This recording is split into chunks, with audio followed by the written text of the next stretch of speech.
Welcome to Lone Knight Gaming, everybody. I learned a new gesture, and there's a man here.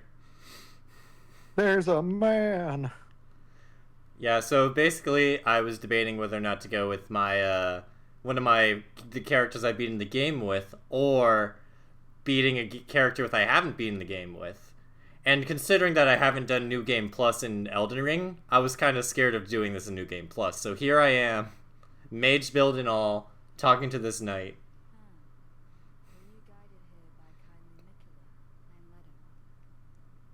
And we're talking to Lydia now. And like you, I was guided with the faith along the old path.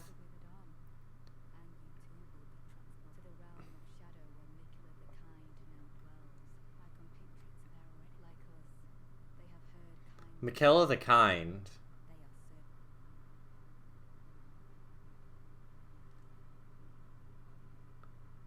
Enter the realm of shadow. Yes.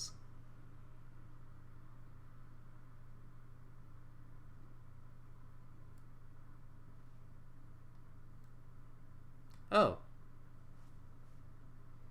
No big cutscene, we're just already here.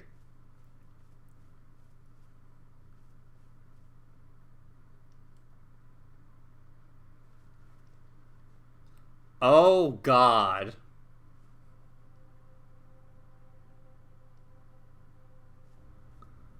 The gravesite plain. I can already tell what to avoid in the distance. I don't know if you can see it too, but I think it's that giant flaming tree, man. Yeah, probably.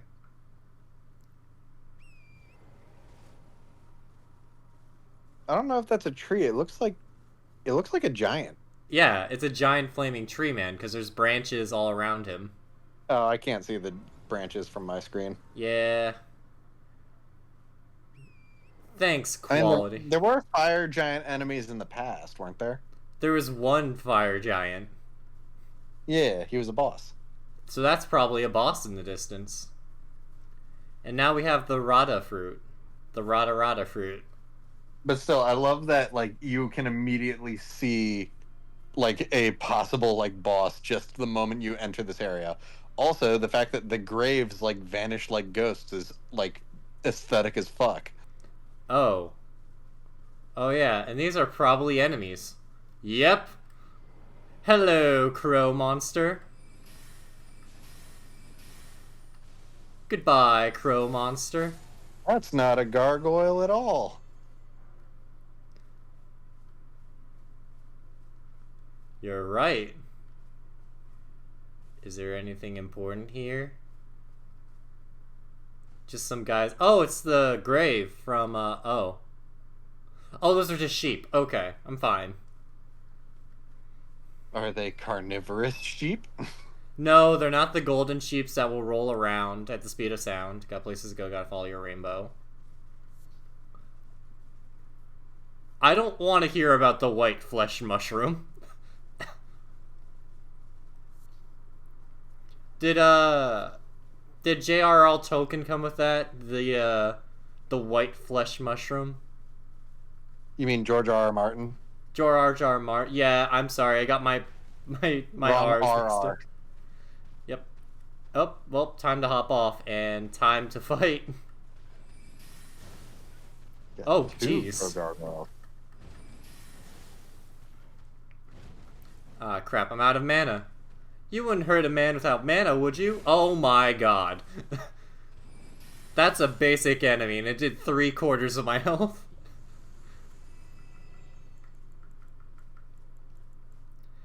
You know, it doesn't help that, I got, like, a max upgrade stone right before I fought Moog. And I'm still looking for, like, +7s.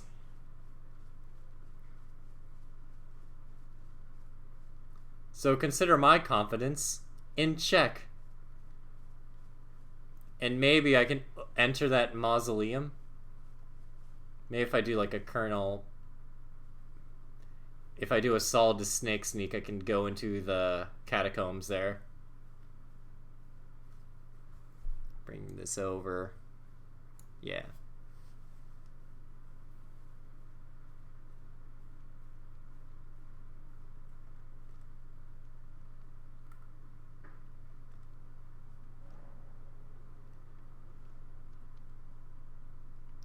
Wait, what are those? Oh, those are the little rune things. There's like white.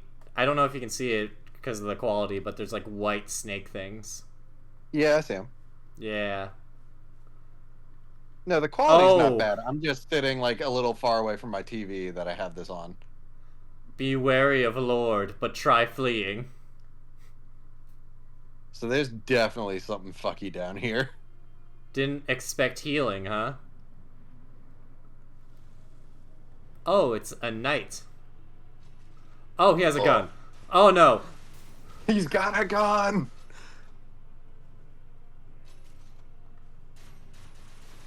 Oh shit, he's packing heat. Oh, but I'm packing heat. Did you see that fire strike? Oh shit. Wait, no, I know this knight.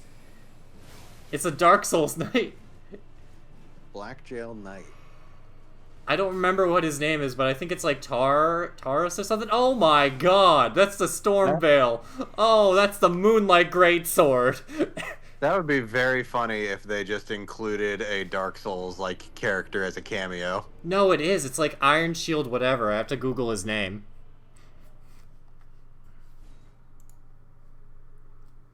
Dark Souls.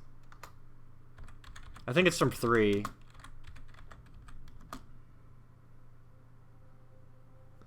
Iron Shield. Start off with T. What's his name?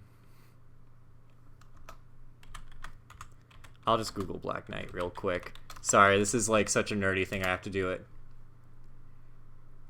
That's not the Black Knight Iron.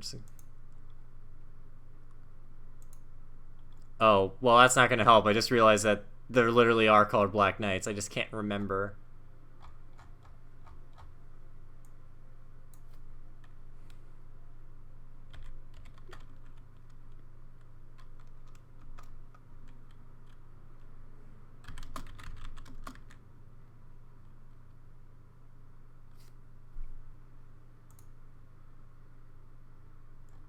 Yo.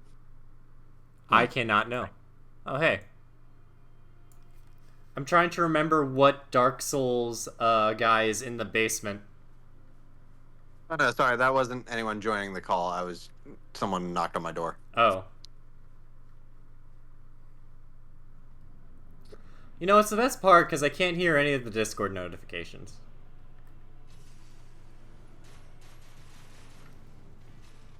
And of course I used the wrong one again. Oh, my laser's doing nothing. Maybe ice? Okay, yeah, so this is definitely the player dungeons now. Oh, fuck.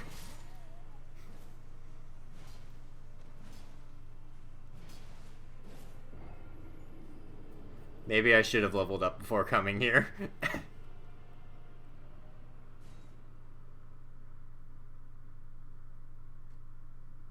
It is funny that this guy's actually giving me more trouble than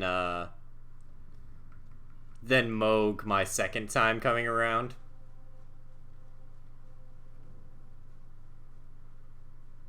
Wait a second. A thought occurred. I never grabbed my ruins the last time, did I? Uh-oh. I wasn't looking, so I must have missed it. No, I did. I have 49,000. And I can't summon, so it looks like this is PvP. It has to be an honorable fight. And again, that one attack with his sword basically fucking nearly one-shotted you. And it went through my shield. So you better roll, boy. Yeah. Oh my god, yeah, no. I think you need to level up before you try this guy. No, I gotta steal my runes back now. But you can't get out after you do. We'll get there when we get there. Oh my god. I'm just gonna have to get good with my... Which item is the return item, actually?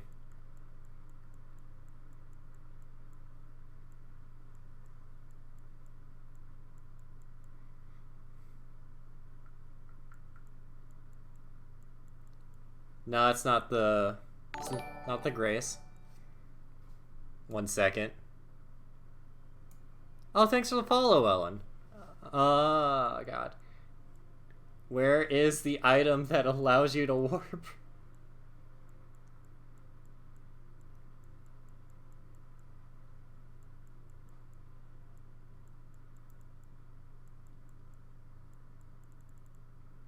Me just contemplating my life choices as I try to figure out.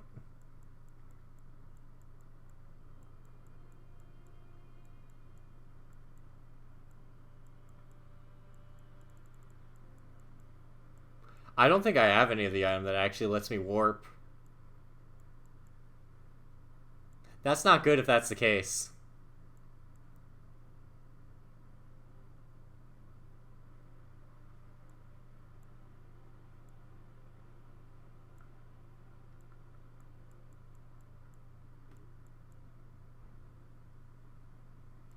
Okay. There is a solution to this, actually.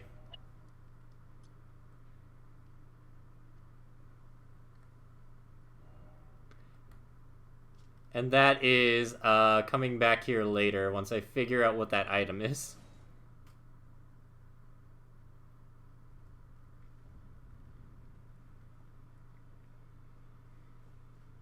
Where is the store?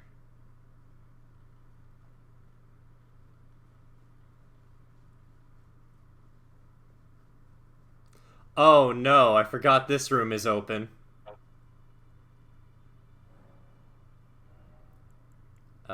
Let's see. Explosive stone, scrap, yada yada yada.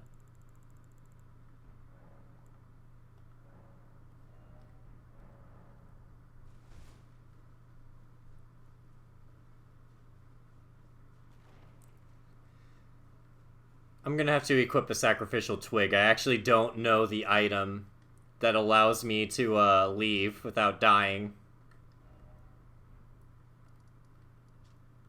It has been that long.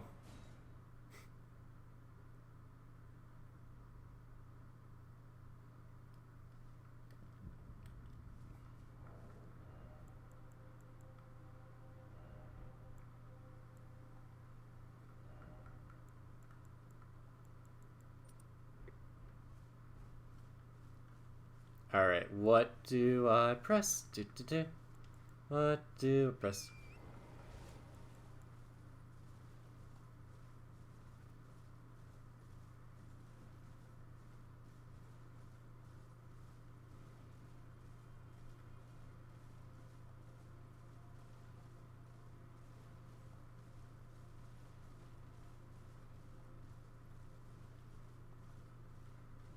Out of my way, birds. I have a mission.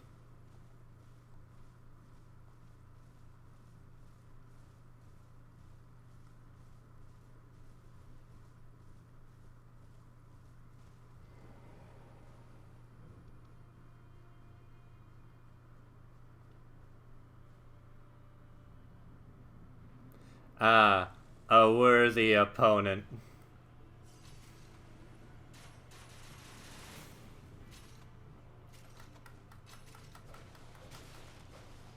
Oh. Oh, yeah, I'm not...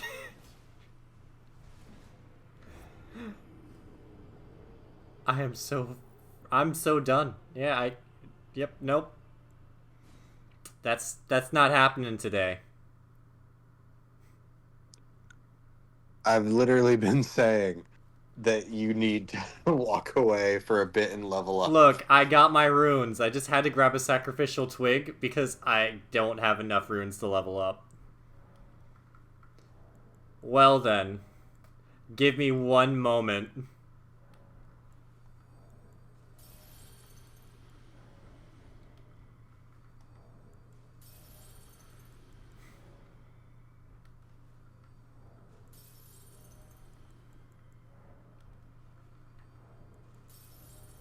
Time to make myself the biggest target on the planet.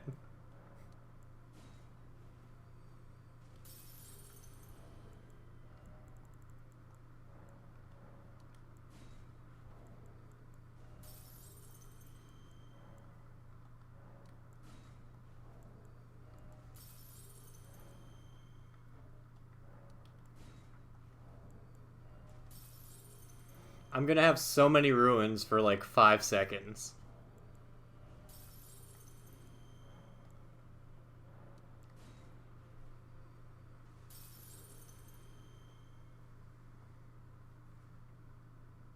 And all that for just 2 mere levels.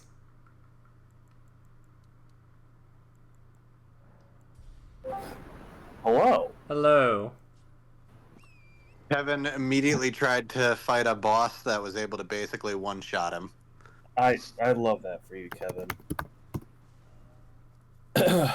Thanks. Now, if you So excuse proud me, of I'm you. off to find more places where I may be one shot. Paging Dr. Satan. Paging Dr. Satan.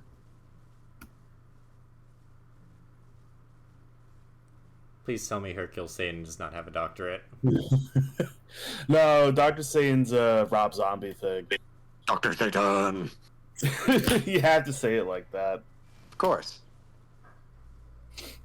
Either that or you got to do a Captain Spaulding impression. I can't, Oh, sadly. these guys are aggressive. I wish I could do a better one, but no. Dr. Satan!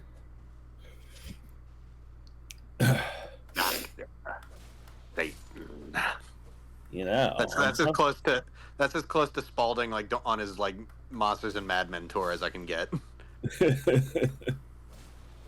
I was watching Noah Baumbach's. Is that how you pronounce his last name? I think so. I was watching his like writing and directorial debut, Kicking and Screaming. I wanted to punch every character in the face for the entire film. It's literally like every snobby college graduate who thinks their shit doesn't stink, and you had to listen to those guys talk for an hour and a half. I was like, I want to just beat the shit out of half of these guys. So the actors did a very good job.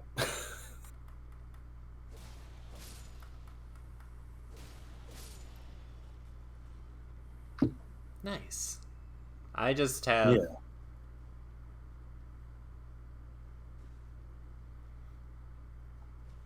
I kind of love your outfit, Kevin. Oh, thanks. It's a mage It's build. very much what you'd expect a wizard in this world to look like. Yeah, I love it.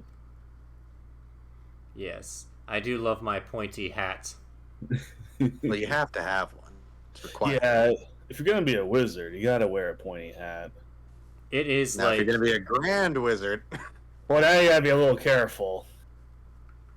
then the pointy hat becomes a bit of a problem. Did you see that? I don't know if I sent it to the group chat, but there's that one group from Harry Potter 4 where Yeah, the they Death look like Eaters when they show up in Prisoner of Azkaban, or no, was it Prisoner of Azkaban or Half-Blood Prince? Point is, when the Death Eaters attack like the fucking Quidditch Cup, someone made a post where it's like, God, they look like evil clan members. What do you mean evil clan member? You want to elaborate? Implying that regular clan members are not. Yeah, I'm about to say, like, oh god, Fucking Blazing Saddles was on TV the other day, hell yeah! and I completely forgot that the fucking clan members that show up to like at the recruitment drive from Hedy Lamar's like evil like villain recruitment drive have a nice day and a big smiley face on the back of their robes. Oh god. Oh my god. That's a Chris 1000 damage. If only I could do any of it to that one night. Do you think like real life clan members saw that? And Oh, I hope so. I No. hope it. do you think they saw them? They're like, oh, that's a good idea. Just, Well, I mean, considering those characters got like humiliated hilariously before the other villains got humiliated hilariously. my point is like, those types of people are not very smart. True. Look at their reaction to the new season of The Boys. They only just realized that it's a criticism of them. Yeah. Did you watch the new episode? Nah, I'm way behind on The Boys, but I'm Oh. vaguely aware of what's been going on. So you know who Firecracker is, right? Homelander's simp, right? Yeah, that girl. Oh wow, you just blindly opened that chest without reading the message in front of it. Hey, hey, hey. Yeah. I'm just saying. I I'm just forgot saying what that- game I was playing for a second. I was gonna say, did you forget what kind of game you're in? Look, I was ready for it. Oh, he was ready for it. Yes. Definitely. Sure. Yeah, no. After the latest episode of The Boys, everybody who's said I can fix her for Firecracker has very slowly taken that back. Raises attack Yeah. power with each critical hit. Sorry, I just had to read that out loud. That's wow. Seriously, Jesus. Yeah, no. Well, either they've taken it back or they've doubled down. Which is way more uncomfortable. Yeah, that's like, okay, we're gonna have to just start keeping an eye on a lot of you.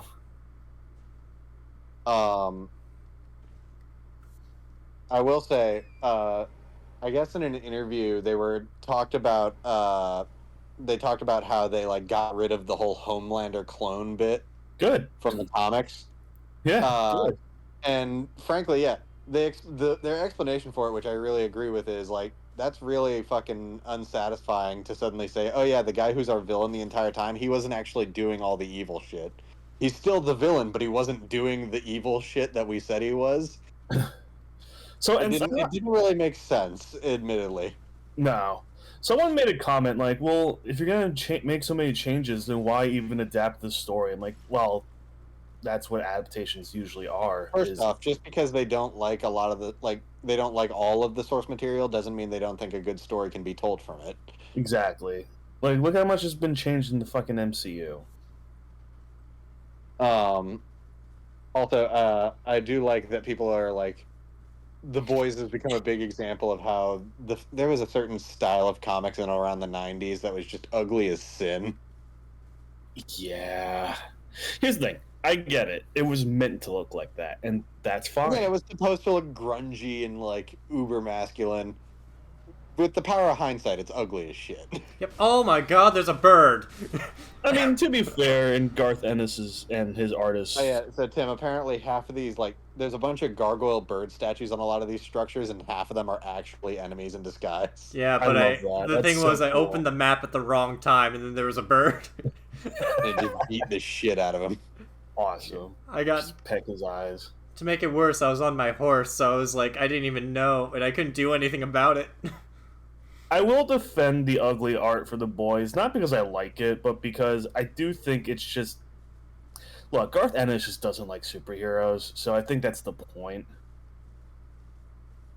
Like he's a guy... I mean, I went back and read some of it when the show really became popular. I'm not crazy about the comic. No, I've heard the writing is really bad. Oh, I actually hate these I'm like, things.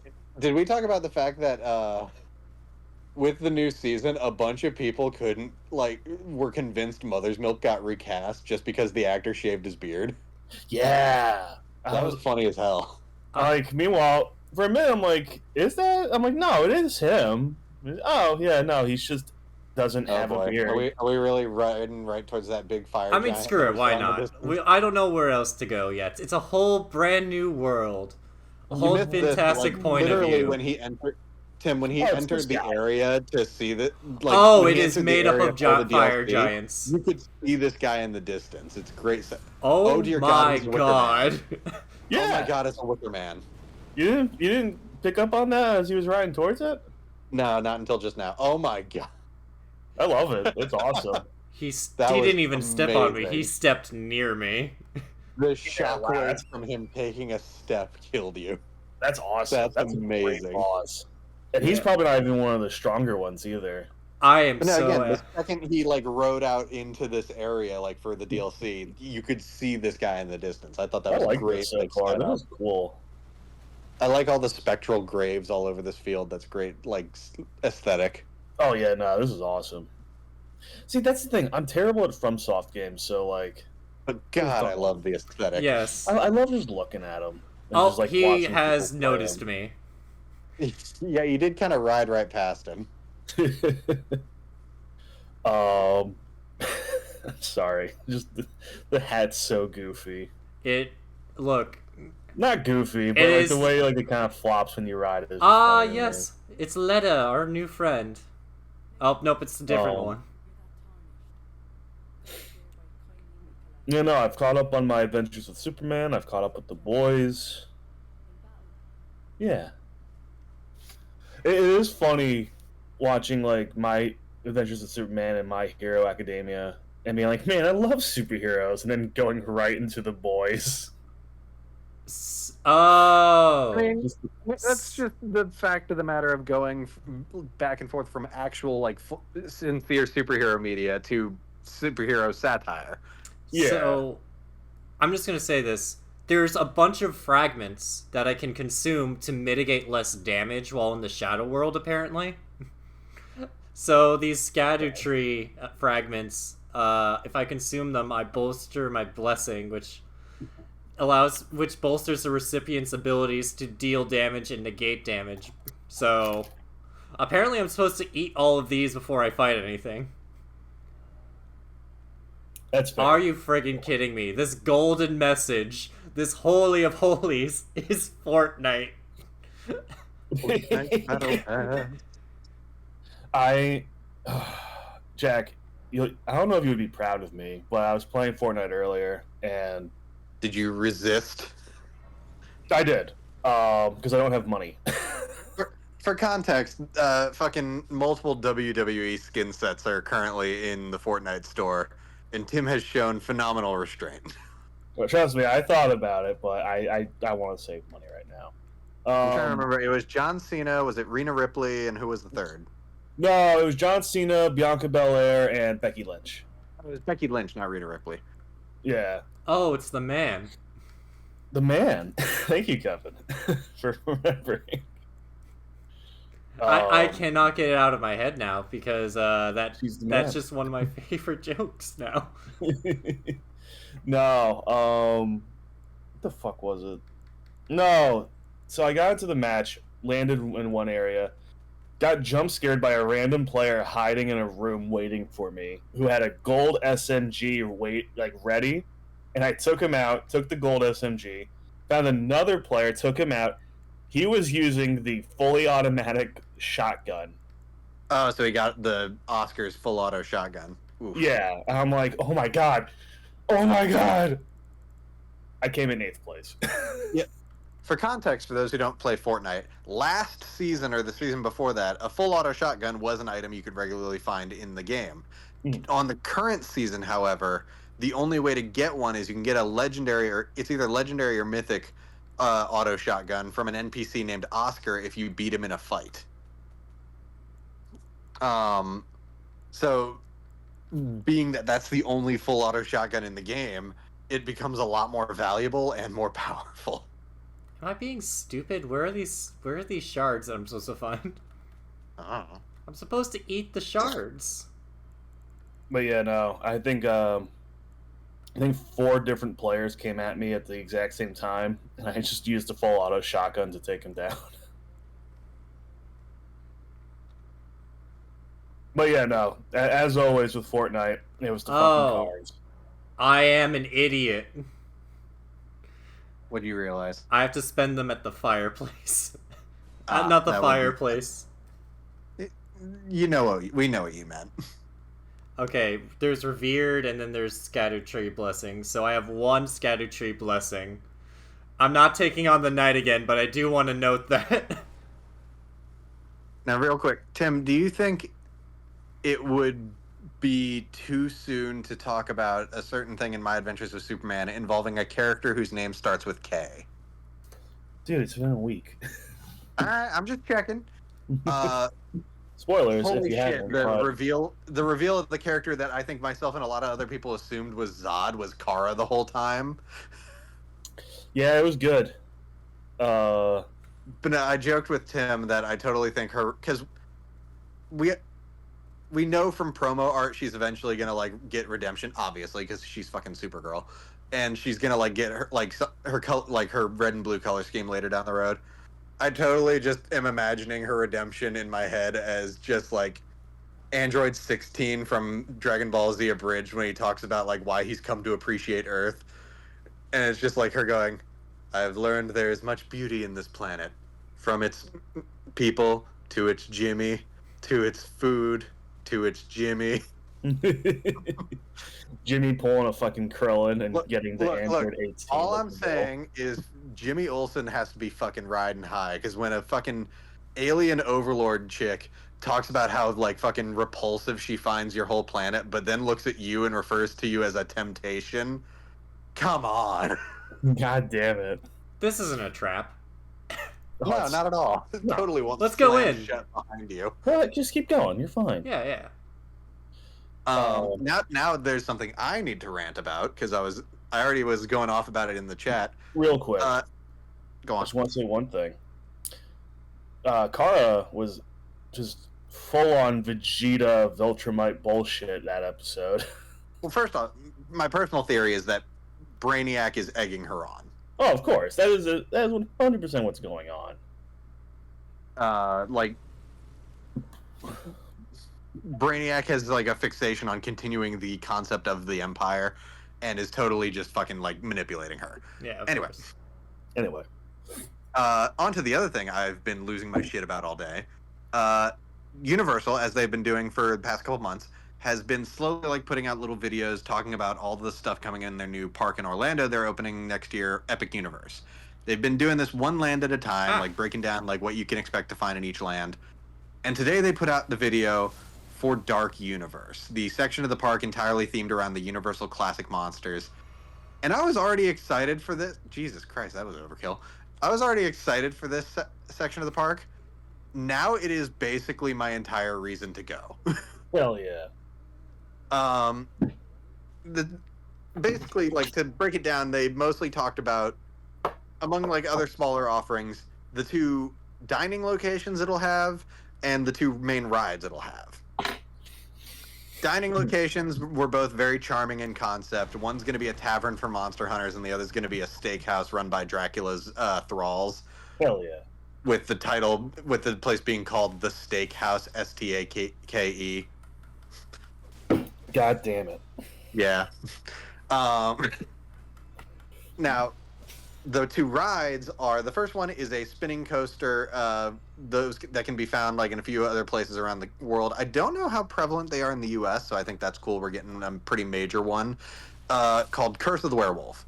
Looks very cool. Looks like it has a few show scenes that look very neat. Excited for that. Now, the big show, though, is Monsters Unchained, the big like marquee ride of Dark Universe, where basically it's going to be like inside like Castle Frankenstein, which is going to be like the big like centerpiece of this land of the park. And inside it, like, Dr. Frankenstein's like distant descendant has basically taken over the manor, has been gathering, like, she's been trying to find a way to control all of the monsters, and we don't really know if her intentions with this are good or not. It's not really clear according to like the material they were talking about in the video. But again, point is, it's like this big elaborate ride where all the monsters, mainly the Wolfman, Frankenstein, and Dracula, are all like in the mansion, and you're basically dodging around them. Yeah. The important things we were able to gather from what we saw of it. First and foremost, concept art seems to indicate that this ride is going to be a Kuko robot arm dark ride, similar to Harry Potter and the Forbidden Journey over in Islands of Adventure, and Universal Hollywood. Although an important detail I heard mentioned is that it will not have like the projection dome like roundabouts like Forbidden Journey had, which is frankly the element of that ride that has aged the most poorly. So that's very reassuring. But the other thing is, they showed a brief, like only a few seconds long clip of an animatronic of the Wolfman that is the smoothest moving animatronic I think I have ever seen in my life. Hell yeah. I genuinely saw people arguing if it was like CG, it moved so smoothly. I love it. It's gonna be sick when that comes out. And you want to know what the wild thing is? Supposedly, that's not even going to be the most like nuts dark ride in the park. Apparently, that honor is going to go to the Ministry of Magic ride that they're opening in the new Harry Potter section. Okay. Dang. Well, looks like we have a summer trip on our hands, I guess. I've been saying I am dragging as many of you as I can to Orlando next year. Here's the thing: if it's not Jack dragging me down to Orlando, it's my It's gonna girlfriend. be your girlfriend, exactly. Oh yeah, I forgot. Jack has recruited your girlfriend against you. Well, no. So I have never even spoken to her. That's just pure luck. Yeah. So she used to be a cast member at what's the Harry Potter world called? Is it like Diagon Alley? Oh yeah. Yeah, So She in worked main at universe the part, Leaky yeah. Cauldron. Oh, okay, cool. Yeah. So, I love the way she talks about the training for the job. Like, you have to watch all these movies. So, she knows every little detail about the movie Trolls, and she fucking hates that movie. Understandable. If I were forced to watch Trolls on a repeat, I would fucking blow my brains. Speaking of Trolls, the movie. Oh, hold on, real quick, before we get too far away from the topic, I did want to mention. I mentioned like the main dining locations and the big like rides, but there's also a bunch of smaller details about Dark Universe that look cool as fuck. First and probably the most obvious, there's going to be like walk-arounds and like meet and greets with various classic monsters. Like they showed concept art of like a photo op with with the monster and the bride from Frankenstein. Love it. But also the fucking environmental stuff is amazing because namely the thing that got like sold me more than anything is, for those not versed in like the history of like Universal classic monster films, to me one of the most iconic shots in any of them is the image of the burning windmill from the end of Frankenstein. Can't even argue with that one. They built the fucking windmill in the park, and they have said it is going to burst into flames before your eyes. Oh no. No. Yeah, obvious trap room is obvious. No, kill it with fire. Oh, God. Ew, What the fuck is This is what's inside a jar. That's what's inside the jars? It came from the jar. That's a horror movie idea. It came from the jar. No, there was a guy actually. The part of the reason why I was cracking up to myself was there was a guy outside the rooms. I was like, please, not the jar. Anything but the jar. I'll be a lively saint. That is such a horror movie title. It came from the jar. I will say, the one thing I did see people point out that I'm going to be interested to see how Universal handles this is... Oh, I don't like that the lids have teeth. No, that's writing. Oh. No, it is not. What do you mean the jars have teeth? Look at it. I'm looking at... What do you mean? Are you sure it's not the messages? Maybe it is, and it just colors the lid. Is it the weird white where they are. messages? Yeah. Oh, okay, never mind. From the angle I can see, it is writing. Yeah, no, those aren't teeth, yeah. Yeah, no. From above, it looked like teeth, and that was unsettling. Well, this is the most precarious part I'm probably going to have to do, because I have to jump down these pots. Anyway, Well, wait, read this message in case. What I was saying was that people have pointed out that this is a land that is easily going to be like at its peak at night, like when it's actually dark out. Oh, So the hours for the park are going to be very interesting to see how they handle that, especially because a problem they had previously with the other two Orlando Universal parks, like Universal Orlando and Universal Islands of Adventure, is that they are within Orlando city limits, and so are like kind of required to like kind of tone it down after a certain hour, which is why sometimes of the year their like closing times are pretty early, relatively speaking.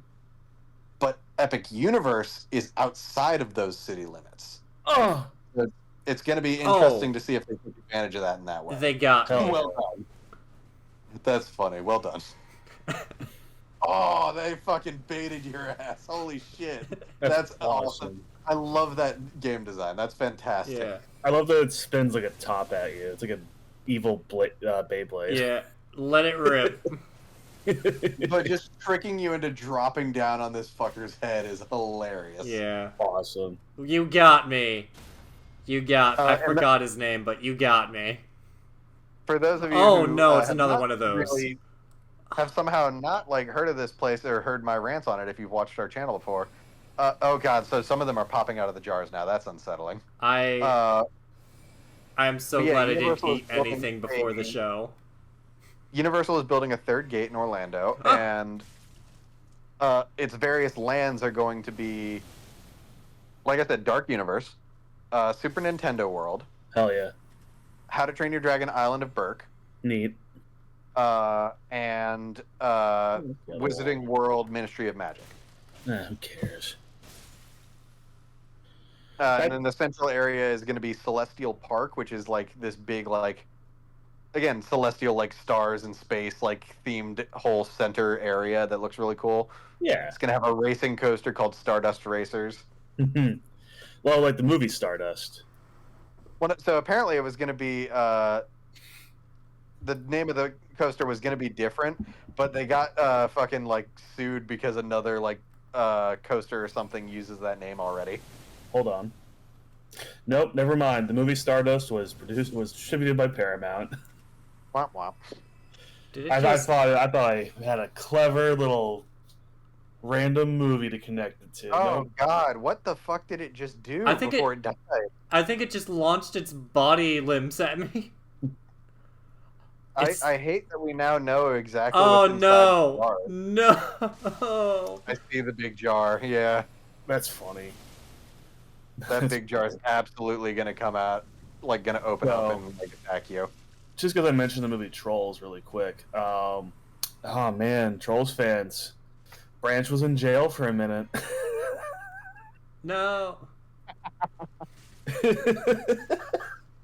Okay, never mind. It's just a jar. We're good. That's never my mind. favorite thing. There was an I feel like article. any upturned jars like that are a red flag because it can turn out to be these guys. Yeah. I'm But just yeah. so unsettled by these. Oh my god, it tried to do stuff at me. We Oh. always assumed the inside of the jars were like kind of just mounds of flesh, but it's a different thing to see it instead of just presume on it. It's the I'm experience glad does. they did it, but also, oh man, this is Yeah. gross. But I kind of I love it for a horror reason. That's about it. Yeah, as a person who doesn't like horror, my stomach is not happy. You Speaking shouldn't of have been which, playing a dark fantasy game. I do Oh, love for Dark God's Fantasy, sake! How dare they get me with the fake stairs? though. That's awesome. That's fucking amazing. What was I fucking watching? Oh. So I'm almost done with the Dave Grohl autobiography, which, by the way, absolutely read that book. It does get a little repetitive because by the end of it, it's like, yeah, we get it. This is one of the biggest moments of your career. But like beyond that, great book. Cannot recommend I'm it. It's going to Dave die. Grohl. I mean, come on. Please break. Again, the upturned Oh. jars are always enemies. But I have been debating what my next book I'm going to read is, and it's fine to purchase. Oh, it's a Lovecraft grapple. book at this point, right? Like he's dead. Oh, it's a grapple. It's a grapple. Oh, Oh. it's like a starfish shooting out its guts. No. Now, Jack, here's my God, that's question. the closest look we've gotten at one of these so far, and it's deeply unsettling. I'm Oh, not yeah. happy, and I have to go all the way back. Now, Jack, here's my question. Which Lovecraft book should I grab? I mean, I feel like Innsmouth is a good starting point. Ow. See, I was going to jump like balls deep and go right with In the Mountains of Madness. Yeah, I suppose. I'm sure Uh, there's a million like reading guides for Lovecraft. See, it's that one and the Call of Cthulhu that I want to read because Yeah, it's like those are like the three big ones: is like Shadow over Innsmouth, Mountains of Madness, and Call of Cthulhu. yeah.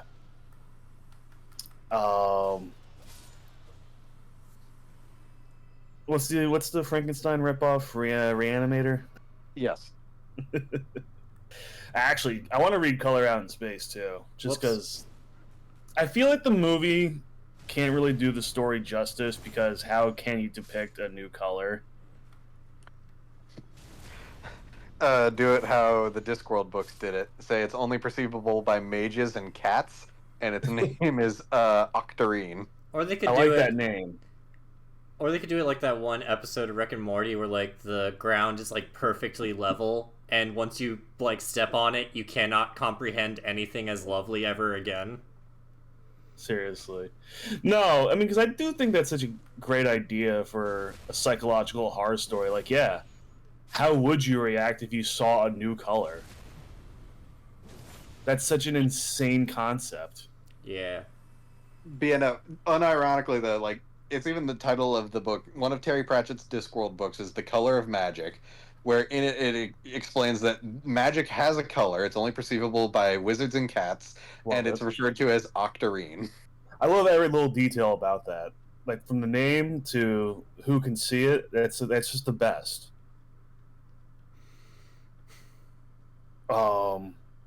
Yeah, no. You know what, maybe I should start reading Discworld books. They're fucking fun. Like I not long ago reread The Hogfather, which is one of like it was one of my like entry points to Discworld. yeah.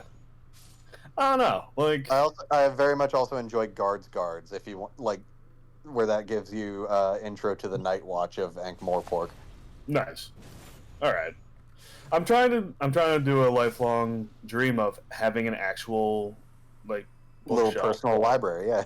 Yeah, like granted I've gotten rid of most of the books I grew up with, so I would have to go out and buy those again if I want to do that. Real quick, because I've pulled up the actual wiki page for it to give more details. Octarine, in addition to like the previous details I gave about it, it is the color of imagination and is a fluorescent greenish yellow purple, using all the primary colors. I'm gonna barf just trying to imagine that, so we can stop there. The only time non-wizards can see it is when they close their eyes. The bursts of color are octarine. I don't want. So, like sometimes when you like close your eyes and like you just see like random shapes and colors, that's octarine. I'm gonna vomit. Just don't. No. Now I'm overthinking it, and I'm like, you know what? It's not worth it. Yeah. Don't worry, there's more monstrosities to not feel comfortable about. Well, I did it's all crazy, of it's that like- for a hefty cracked pot. Anyways. Isn't it like I think- shrimp or something can see like colors that we can't see? The mantis shrimp has a lot more cones in their eyes than we do, That's allowing them to crazy. see a lot of colors we can't perceive. That's awesome. Such a creature so vibrant in color and able to see so much beauty in the world, and it chooses violence. Yeah. I love them. I love them so much. I'm trying to think, what's another Discworld book I would recommend? The Weird Sisters, which is Terry Pratchett doing a parody of Macbeth. Sweet. I can get behind that. It's basically a parody of Macbeth told from the perspective of the three witches. Yeah. It's funny. Obviously, it's not literally Macbeth. It's not one-to-one. It is its own story, but the parallels are very blatant. Yeah, like you could tell what the inspiration is. Mm-hmm. For me, because I have a few film ideas I want to do similar to that. I know I've pitched this before. Terminator from the perspective of like the cops who are investigating all of this. Oh god, just like investigating it like a few steps behind the actual plot. That's interesting. Because so if we're going off of the first movie, like basically Lance Henriksen's perspective of everything, like what the fuck is happening? Because at the end of the day, that's insane. Now that's insane. Like, and then like he kind of sees it, but it's like, am I really seeing this, or am I just going crazy? And then I've talked about this one before, but one of my other favorite Discworld books, just because again, it was my introduction to the series because like a middle school English class put on the TV movie adaptation of it for us to like when they just had a movie day. The Hogfather, where in the disc's version of Santa, someone hires an assassin to kill the disc's version of Santa Claus, and the granddaughter of Death has to investigate while her grandfather is trying to fill in. That is so fucking cool. Like every little detail about that, I love. I also love another thing that's just so like amazingly like surreal about Discworld is one of the most major recurring characters is Death itself. Oh hell yeah! One of the books is entirely about him having an existential crisis over why he keeps doing his job. I like it. I kind of want to read that one. That one is Soul Music. Ooh, good title. There is that one game. I think I've sent it to the group chat, but it's basically I can't remember the name of it. Southern Fantasy game. South of Midnight. Oh yeah, no, I saw the trailers and gameplay for that. That looks fun. I like the Yeah. aesthetic a lot. I forgot it's a Xbox game, so that means it's going to come to everything else like 2 years later. Someone said it reminded them of Old Gods of Appalachia, which seems very fitting. Okay, yeah, I'll have to check this out.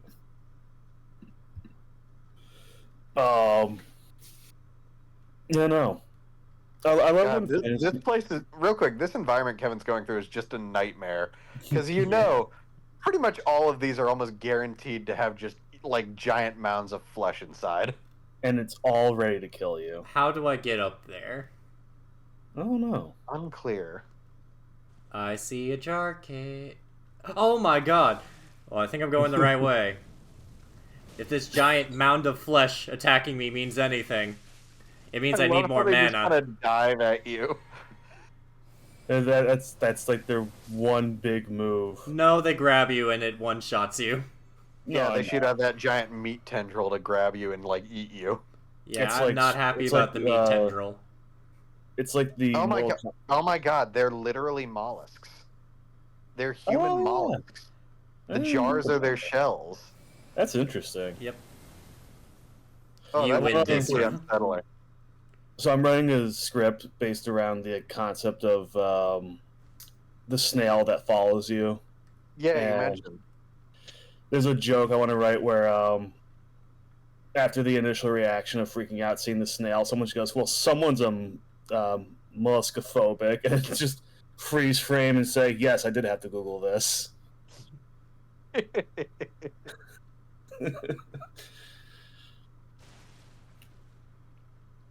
There's got to be some way up on top Oh of the jar. my god. Even the ladder broke. It was on the other side. Oh my god! Oh my god! I was like, that fucking ladder funny. looks like it will support my weight. It's Nope. just fucking with you at this point. I did see another ladder a ways back, but I don't know if it was at an angle that you can walk up it. So, Yeah. so between C.S. Lewis and Terry Pratchett, I love fantasy writers that just inexplicably have Santa Claus in their story. Well, for the record, it's not Santa Claus. They make that explicitly clear at the beginning of the book. He is the Hogfather. Fuck you. No, hold on. I'm gonna find the Hogfather's page just so I can fuck. Actually, no, I have the book in my room. Give me a second. I didn't even have to go up there this entire time. Oh wait, no, I did. Okay. Oh man. platforming in my Souls-like? What is this? Hollow Knight? First off, for a book that's whole message is about like the necessity of believing in like fantastical things to like the human condition and all of that, I love that the opening message in this book is the opening dedication in this book is to everyone who hoped it might be true. That's sweet as hell to me. I love it. Can I just like run jump it maybe? Nope. Maybe. I have to get up there, I think. I just want the item so bad. I don't even care about my consequences of my actions. Anyway, Jack, I'm sure you have to find the page, but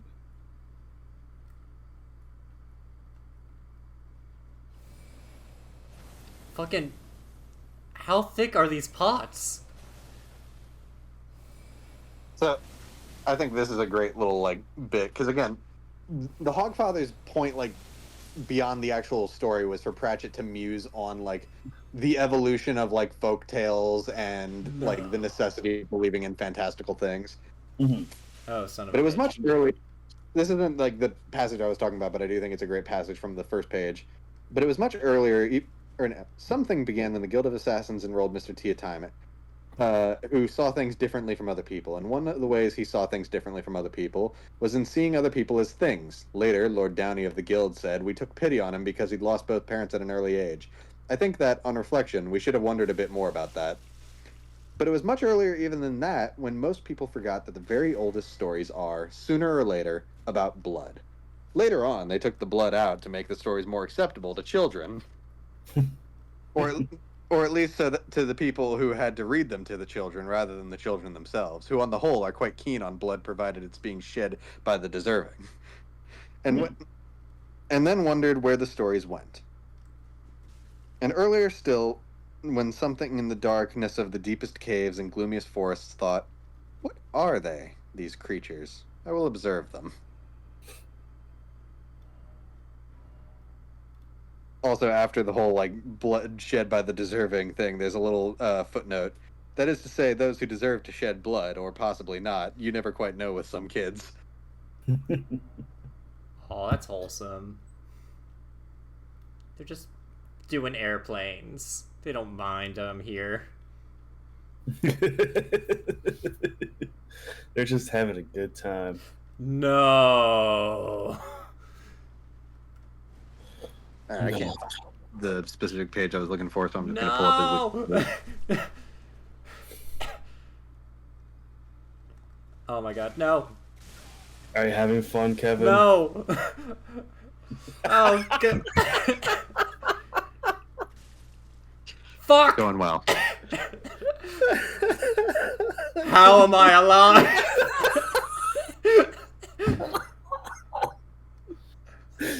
How do I get out of this? Fuck, Jack, are you looking at this? Yeah, I see it. What is the return item? Wait, Kevin, please put a message here to tell people, like, I don't even know how this happened. Help required. So this is from the Discworld wiki describing the Hogfather. The Okay. Discworld's version of Father Christmas, or Santa Claus. He wears a red fur-lined cloak and rides a sleigh pulled by 4 wild boars, or in modern portrayals, cute pink piggies. Gouger, Rooter, Tusker, and Snouter. In earlier times, he gave households pork products and naughty children a bag of bloody bones. Earlier than that, he was a winter god of death and renewal kind. The modern version is a jolly toy maker, with vestiges of the earlier myths, such as his Castle of Bones, a vast palace of ice which has nothing notably bony about it, except for the suggestion of a protruding femur or scapula here and there, still clinging to him. In the book Hogfather, the Hogfather first appears in manifestation of a wild boar. Death and his granddaughter Susan managed to save him in order that the sun might rise in the morning. Without the Hogfather, according to Death, the Discworld would be illuminated by a ball of glowing gas. Why is it always tears? Basically saying, like, the disc's magic and, like, the fantastical stuff about the disc would become incredibly mundane and realistic without figures like Death and the Hogfather. That makes sense. AKA the worst ending. Yeah. What is the return item? Is it this? I'll be right back. Nope, that just points me to the nearest site of grace. I think I'm just fucked.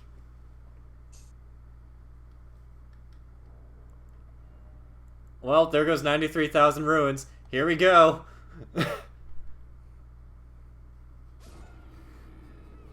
So upset.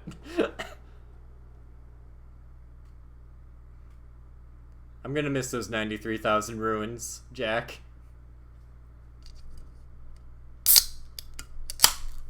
Okay, I hate ditching like this, but I do have to go give someone a ride. No, that is fine. I will probably be back before you're done streaming. Just let I'm me know gonna be before streaming for a while, man. Don't worry I was about gonna it. say I'll definitely hop back on later. I'll talk to you guys in a bit. No Tell problem. Tell Tim I'll be back. I will tell Tim that you will be missed. All right.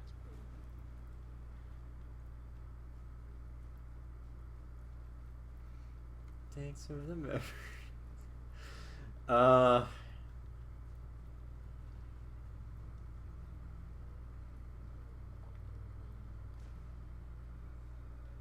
I cannot believe that it just gave me hope only to die.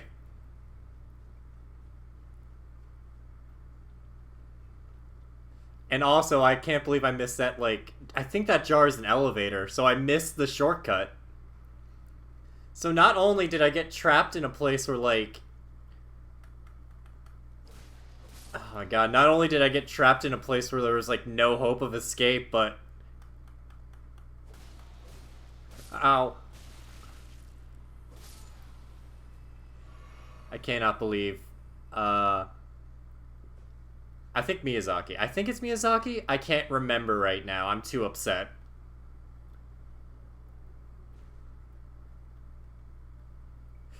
Oh, these chains. What happened? Oh, Jack left. For the time being. He shall be back. I killed myself. Oh, thank God. Thank you, Cliffs. That was actually a generous hitbox. A generous hitbox in a FromSoft game? Who would have thunk? Who would have thunk? Anyways, excuse me, giant mound of flesh. Pardon me. Oh my God.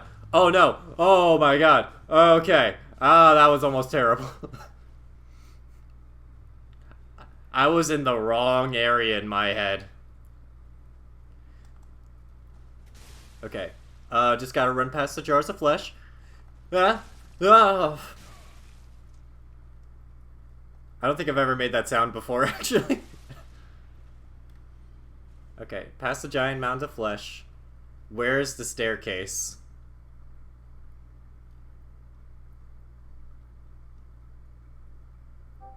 Hey, sorry about that. I don't know what the fuck happened. What happened there? Did you just get disconnected? No, like, I went back to Twitch and it just started not working, and then it wasn't you, but my computer wasn't really working with Discord at the moment, so I had to just make sure everything was up to speed. Yep. Sorry Sweet. about that. Anyways, I lost 93,000 ruins, needless to say.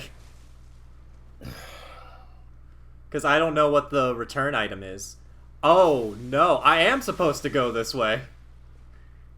I thought that was a shortcut, but no, that was the way I was supposed to go. I just hit the lower side of it. Kevin, are you excited for the Marvel Capcom Fighters collection? Oh, yeah, Marvel vs.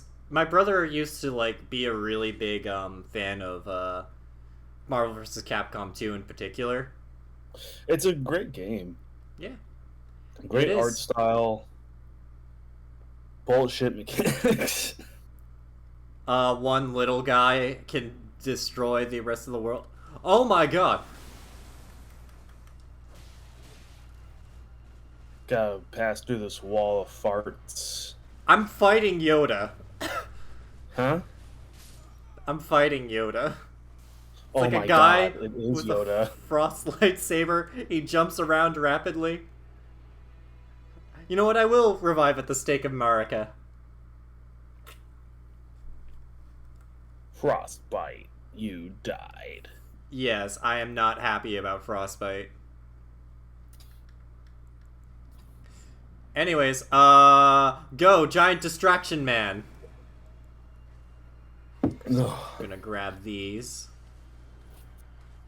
No,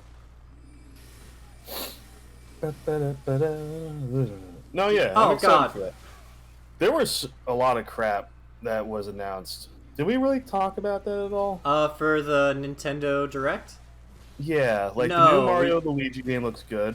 I mean, Oh looks yeah, I am cute. hyped for that. New Zelda looks awesome. Yeah, I'm really excited for that. Fuck. What's it called? Prime 4 got an official trailer. That looks great. Ah, yes. No. Oh my God. That is Oh. anime as fuck. Shit. Perfect Dark is coming to the Nintendo Online with Turok.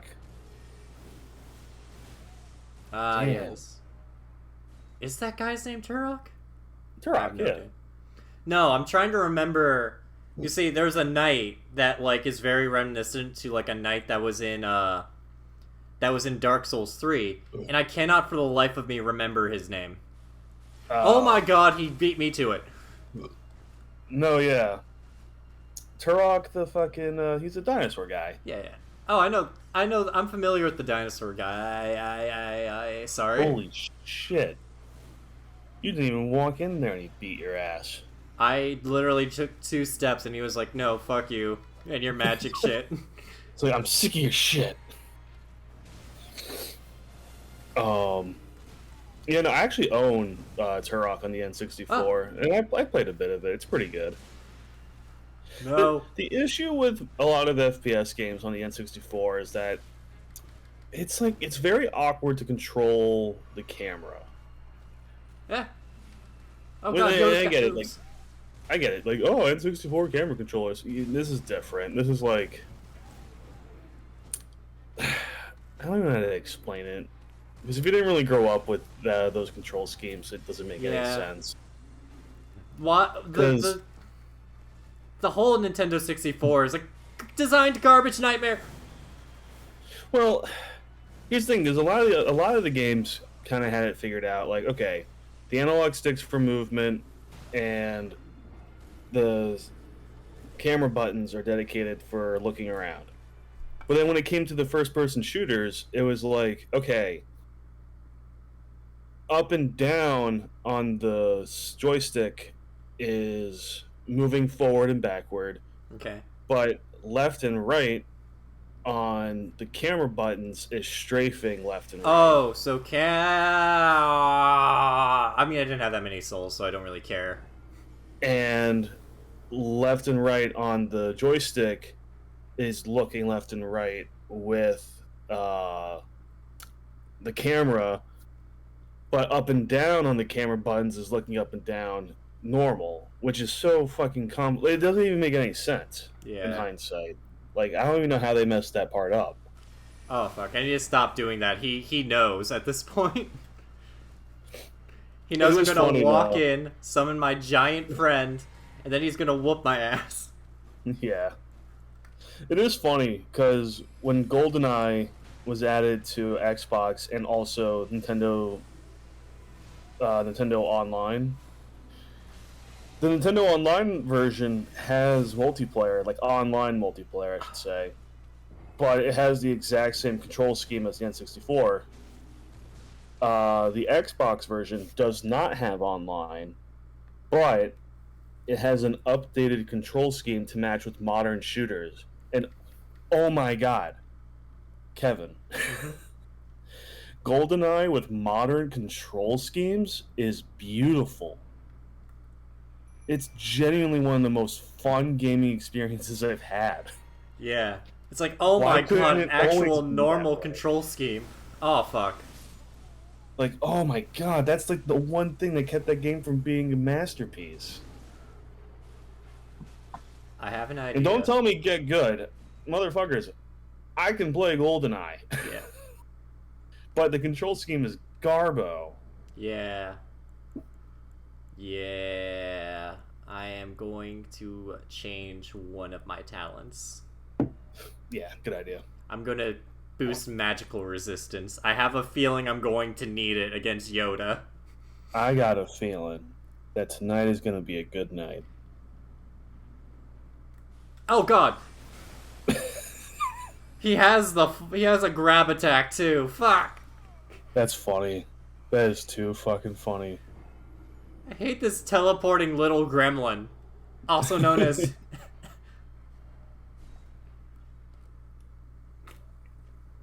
What's his name? Onze? it's Onze or something, yeah. Unz. Unz, unz, unz, unz, unz. Fear me, you must. Fear me. One shot I will. You ever watch bad lip reading Star Wars? Oh, the seagulls one? Yeah. Ah. No. No. No. That song's on Spotify. 69 damage you did. Try again. Nice. Nice. Too bad I did all of your health. You're not Yoda. Why are you talking normal? Oh my god. I'm not Yoda. I am. Oh my god. Oh god. No. You know, it's funny. What? Whenever you talk prequels with Star Wars fans, you know, they always criticize, like, oh, it's way too much CGI in those movies. The one time everybody agreed the practical effect was worse than the CG was episode 1 Yoda, where he looked awful. Yeah. It's like, oh, please put the CG on Yoda, please, for the love of God. That puppet was garbage. Yeah. I like the Star. I'll always defend the Star Wars prequels. Like, are they perfect? Fuck no. But like, neither was the original trilogy. Okay, I just gotta keep my distance and let the tank do the work. Oh god, he can teleport right. He did a backflip. That's awesome. Uh, You can't argue with somebody who can do a backflip. I'm sorry. Like, if I was running for president and my opponent was the most vile and evil human being on the planet, but then he did a backflip, like, I lost the election. That's it. Like, this guy can do a backflip. You know what? I'd vote for Anze as president. He'd show what the other countries want for. Clearly, he can handle invading forces pretty damn well. Probably has the force, and I just haven't reached that stage of his health bar yet. This is probably a 2-stage fight.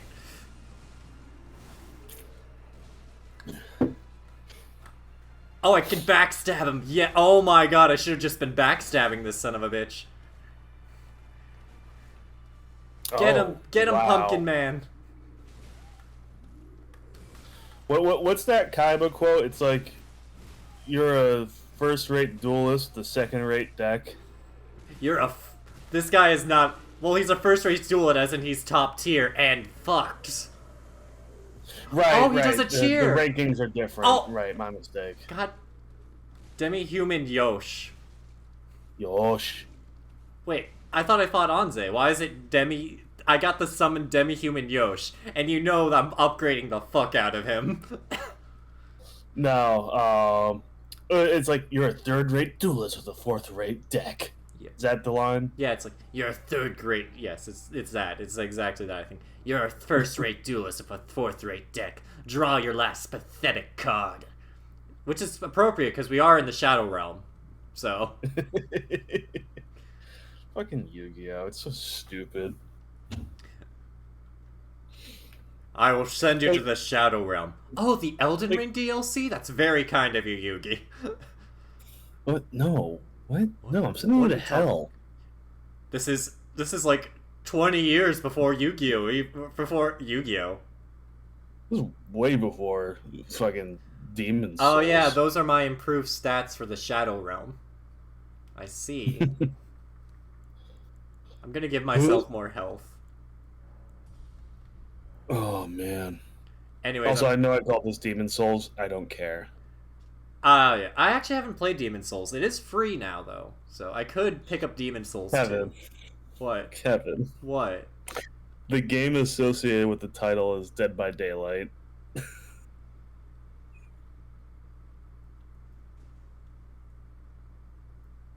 What?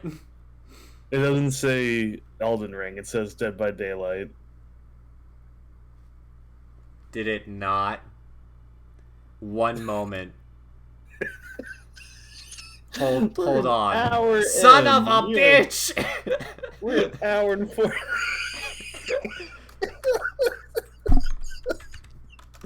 Look, you know what? We were so invested. Who cares? No wonder why people clicked off. They're like, this isn't Dead by Daylight. This is some medieval nerd bullshit. Where's the killers?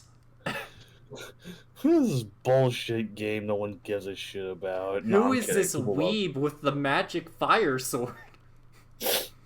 I say that like Elden Ring wasn't the Game of the Year winner and one of the most beloved games when it came out. There's something you should know. I found the Shadow Realm.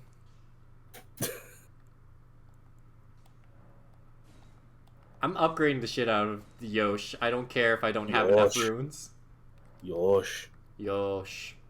Isn't that Eggman from Sonic Adventure 2? Oh yeah, Yosh. Yosh. Yosh. Yosh.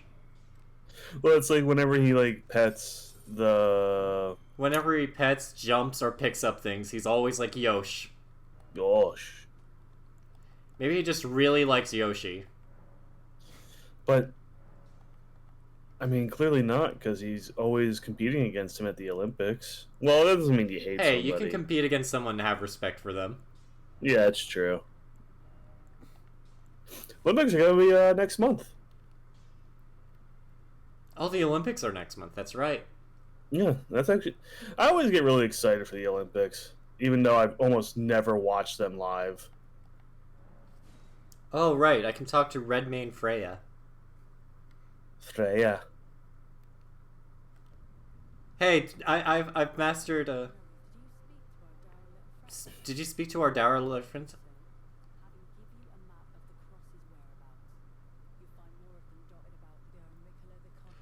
Who is your little friend? I didn't see them. Oh. I abandoned here the first flesh of my body. Oh. Oh, so I gotta find these pillars of light. Oh. I ate part of the Elden Ring. I have the Chow Garden song stuck in my head right now. Honestly, as soon as you mentioned Chow Garden, my head's like.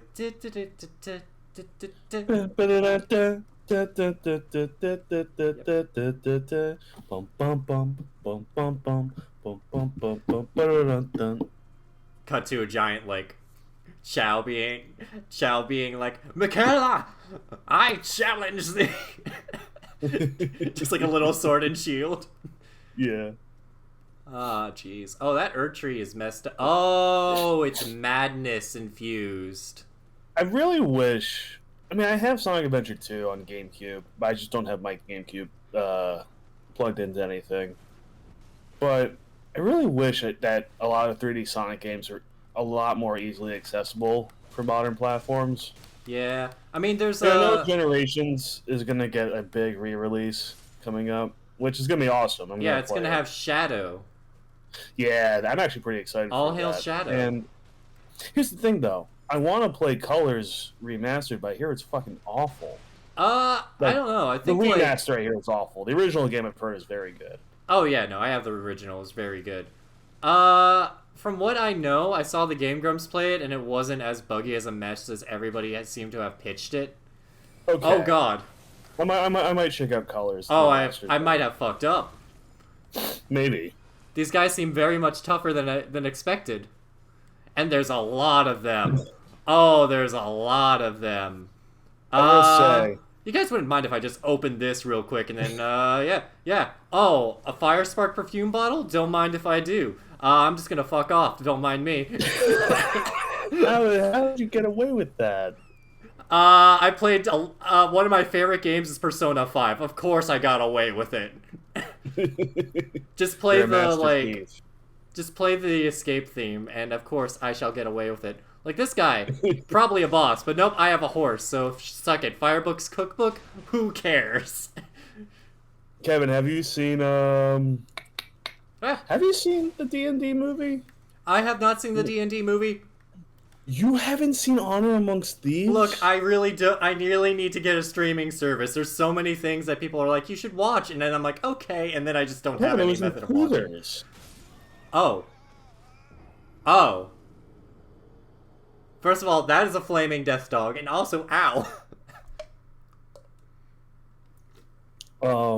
No, you would like Honor Amongst Thieves. It was really good.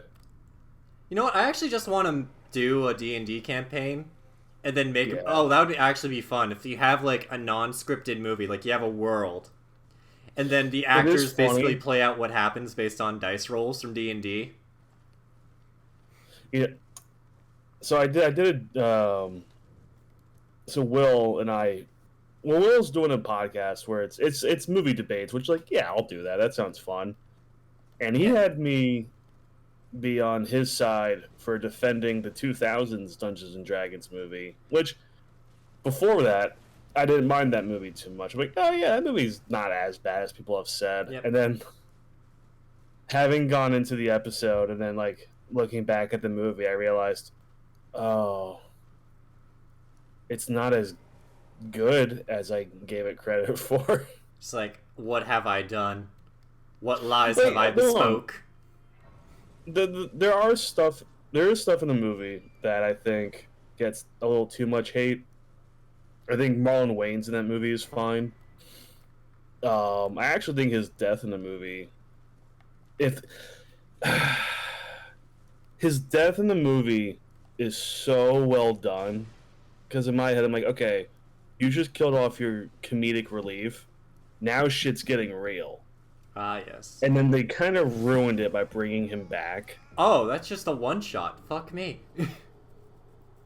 But yeah, no, I don't know. Yeah, I get it.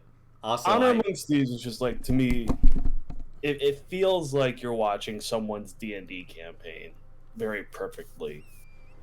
Like, and there's a lot of really cool shit they do that I think is really neat. I think you'd really like it. nope, I'm not going that way. Oh, no. Giant eyeball golem? No. No, we'll come back to this later. Yeah, I am. My head was like, fuck this shit, I'm out. Fuck this shit, I'm out. Oh. I need more scared tree fragments. That being said, Will wants to do another episode Yeah. for that same podcast where it's debating Transformers 2, The Revenge of the Fallen, and I immediately told him, put me on the hating side. Put me on that side right now. I went, rewatched that movie, and I took notes. I'm like, no, that movie's fucking... It's Yeah. not the worst movie I've seen. It's pretty bad. Oh yeah. It's pretty fucking... Like, I actually had the notes right next to me. Yeah. Wait, what the heck is the Swift Spear, and why did I pick it up so quickly and hastily so I can't read the details of it? Oh, yeah. I'm like looking at the things I like from the movie, just to be fair, because there are good things in it. What the This is fuck for that? Transformers: Revenge of the Fallen. What the second fuck movie. is that? I don't know. Wait, what is that? Oh no, that is a demon, and that dog is actually real. Holy shit, this thing's crazy. Ah! There is way too much going on right now. Look, there's a lot going on right now. I don't know what to process at the right time. Oh god, oh no. This Oh, thing's cool though, with the weird circular blades. I like them. I don't remember what they're called. Oh, those are his arms, I think. Nope, never mind. Oh. It's chakrams. Ah.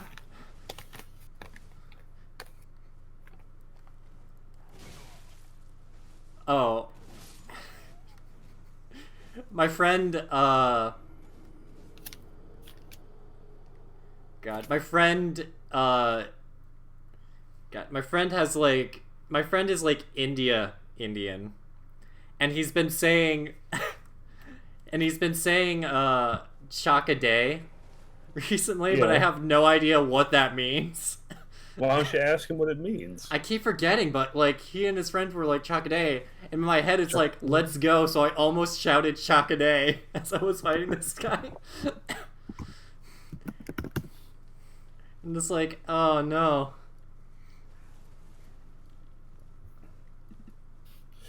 What's the Hindi? That's the language. I think so. I don't know. How do you spell it? That's the question. Try just doing it as it sounds, like CHAKY,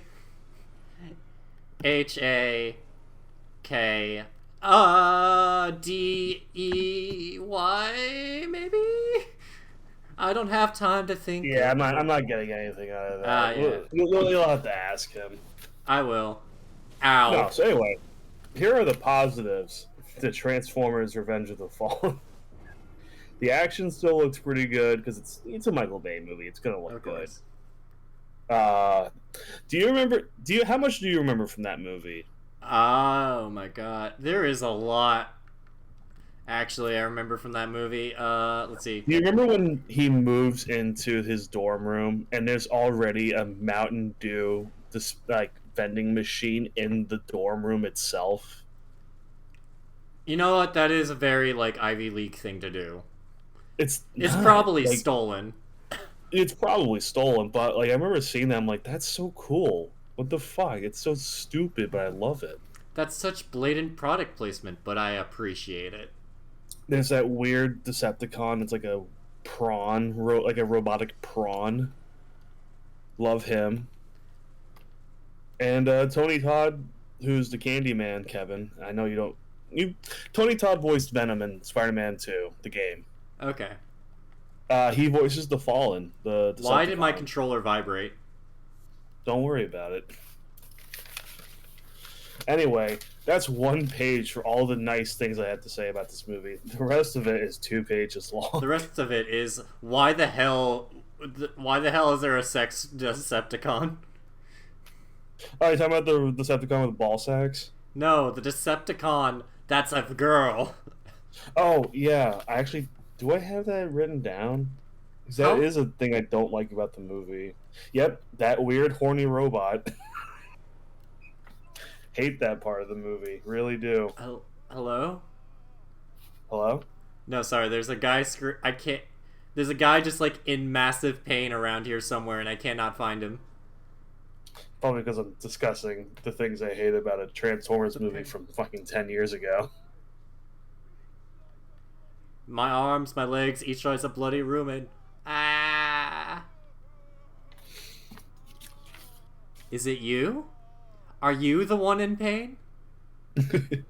Oh yeah, here's a criticism I wrote down, just like as an observation. Michael Bay has definitely never smoked weed in his life. Because the depictions of smoking weed in that movie are not accurate. This guy's threatening to eat my heart. Kill him.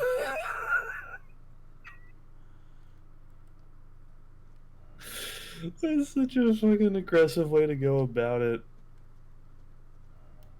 I think he'll be fine.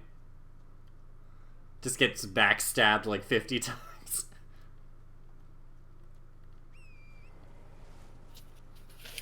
Yeah, no, I'm like looking over all the things. Like, one of the big criticisms I have for Revenge of the Fallen is that there's too many comedic relief characters. Like, I kind of count Bumblebee as comedic relief to a degree. Ancient Dragon Man. You got 2 things right there. I don't know about the man part. Thing just looked like an ancient dragon. Looks like a bird more than a man. No, there's Ancient Dragon Man. Oh. I guess they ran out of names. Yeah, no, you have Bumblebee, who's kind of comedic relief at time. You got Shia LaBeouf's weird roommate that nobody cares about. You got Skids and Mudflap who are not funny. Oh, that's an Ancient Dragon Man. Yep, he sure is. Oh, he is actually a dragon man. Can't even argue with that. What's that remind me of? Apparently in My Hero Academia, Godzilla is canon to that universe, and it's just a guy who turns into Godzilla. Oh. Yeah. I kind of love it, though. In what universe again? My Hero Academia.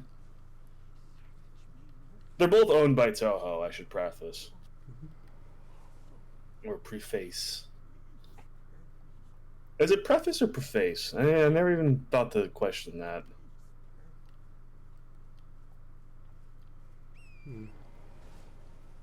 Kevin. I'm sorry. I kind of spaced out. I didn't mean to. You're making me question my grammatical linguistic bullshit. What is your grammatical linguistic bullshit again? Is it pronounced preface or preface? Preface, I believe. Okay, cool. I was right. You're asking the man who can't pronounce a lot of words correctly how to pronounce things. I do want to remind you. I can't either, so we're both on the same boat. Good to know. Sweet. Fuck you, bird.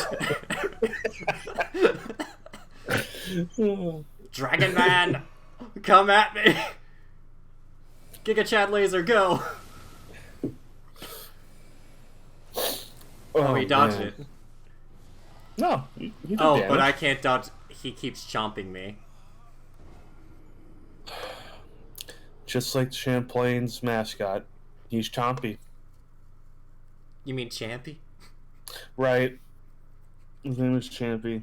No. No, it is Champ. Because Champlain. Lake Champlain.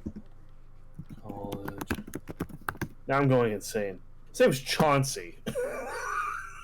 That's the beaver. That's what I'm talking about, Kevin. Oh.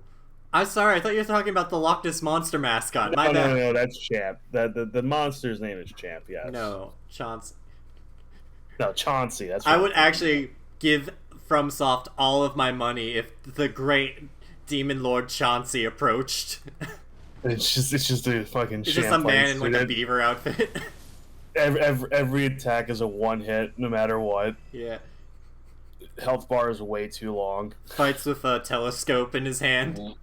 Nothing's funnier than just like if you're at Champlain from like 2015 to 2019. Nothing's funnier than just sitting at like a random spot on campus, and then you see somebody walk by in the Chauncey costume. It's always funny.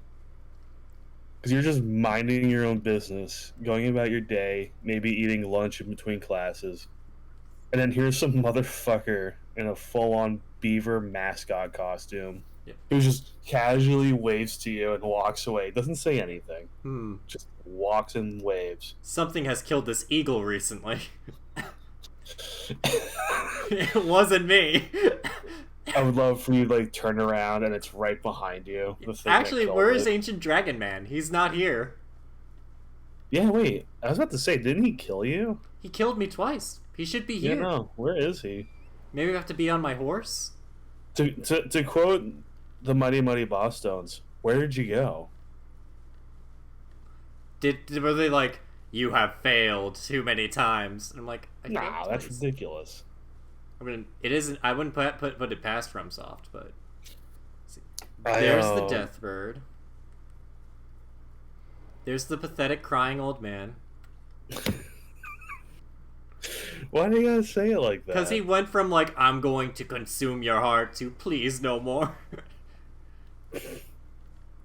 I was prepared for him. I got my shield up. Kevin, man's going through it. Leave him alone. No. He not until he fights Ancient Dragon Man do I like. Will I accept him as an equal? I would love for it to be like Ancient Dragon Man's been following you the whole time. Well, no, because I'm on my horse. If he actually invaded me, I would have been off my horse. You He's ever not see here. that game? You ever see that game? I forget the name of it, but it's like it's a first-person, like 36-bit game where it's like God is coming, and the whole time you're walking around and nothing's really happening, and you're looking around and there's nothing there, and then finally the timer that's been in the corner of the screen finally comes down to 0. It's like God is here. And then you turn around and there's God, and it's this horrifying monster. That's They actually said that. what they did in PT. Like, they had the creature right behind you the entire time. Like, the model. Okay, so it's the same concept. Cool. Yeah.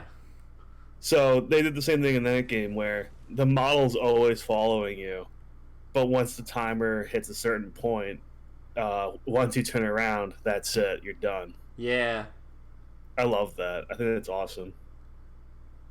Ah, fuck. I'm not liking this dungeon already. That is a corrupt knight, if I've ever seen one. Oh, that is a beast man. Oh, and it breathes fire. Of course it does. Oh, and there's 2 of them. Of course it is. Look, please leave me alone. I just fought Ancient Dragon Man. Oh, God. Please. No more. I'm with the old man at this point. End my suffering. I'm fucking come back and you're just getting your ass beaten. I mean, that's just Elden Ring. Like, I'm gonna be playing this all night, probably. Like, I will leave the camera running and talk and not say anything, and just pure gamer focus.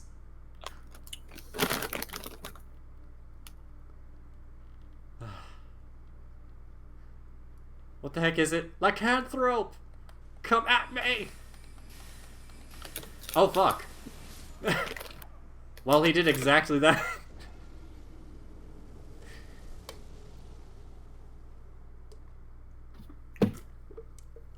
I'm starting to think I should have beaten the game first. Really?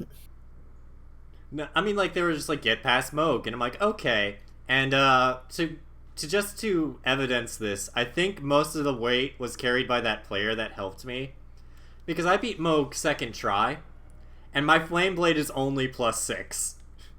I think, and you know what they gave me right before I fought Moog? An item called the Ancient Dragon Somber Shard, which is basically an endgame item for, like, maxing out a weapon. Kevin. So I should have taken that as a sign. Kevin, you should have beaten. Oh, for fuck's sake, no. No. Tim, they're skeletons. You know what that means? No, I have to destroy their body or they regenerate. Oh, that's pretty neat. I like that. That's a good detail. Unless I have a holy weapon, actually. That's the cool part about this.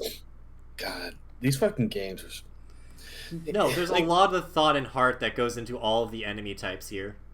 No, I know. Like, that's the thing that kind of gets me about FromSoft games, is that these games are so well made and so well thought out. And it kind of annoys me that the general idea of them is that they're hard at... And no, they are hard as shit, and their reputation deserves to be there. But, like, people never talk about how smart a lot of the little details that are put into them are. No, there's actually... I didn't read this article, but there's an article by Miyazaki, or I think it's Miyazaki. There's a statement by, like, the creator of fucking... Yeah, Miyazaki. That's his name. Yeah, Elden Ring. There's a... He wrote, like, a article being like, this game would not be what it is if it wasn't hard. Yeah, and I expect it to be hard. Ooh, the Executioner's Great Axe. Yep. I do think that a lot of the details and thought put into it means so much more than it being a hard game. Yeah. Like, it's hard, but, like, it's plausible. Like, exactly. You get fucked over once, and then you never let it happen again. Except for Master Yoshi. I mean, Master Anze. Master Yoshi, holy shit. Wait. Hold on 1 second.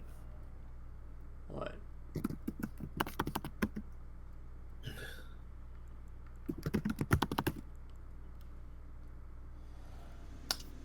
Master Yoshi is Splinter's owner from the Ninja Turtles. Oh, I was thinking Mario for a second.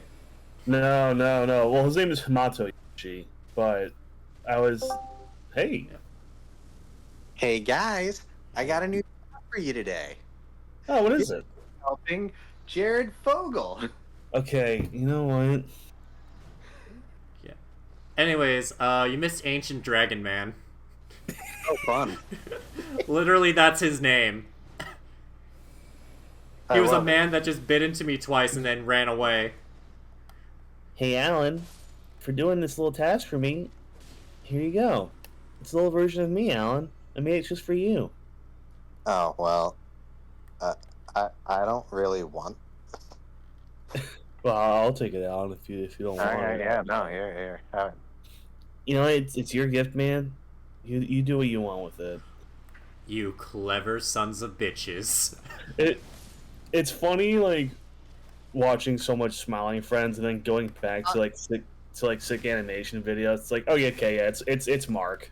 Real quick, honestly, Kevin, I saw that trap coming a mile away.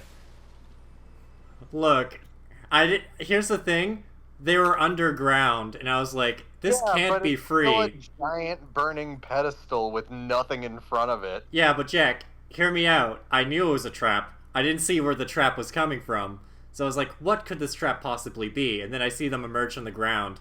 I'm like, you son of a bitch. Also, were you there for Master Yoda? No. No, he wasn't. I can't believe you missed yet. There's a small beast man that would jump around with a frost lightsaber. Adorable. He No, he fucked wasn't. me up. Oh, never mind. He was not adorable. He was an asshole. But I have him as a summon now, so...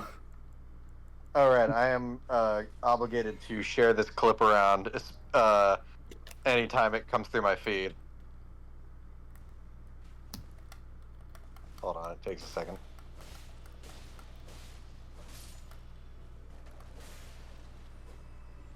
This is gonna be a weekend scheduling or members text.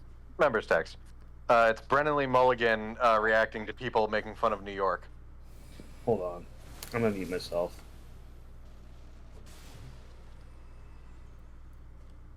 Oh, for fuck's sake. God damn the Dragon Guard. Oh, that's not good. Oh my god. Oh, that's not good either.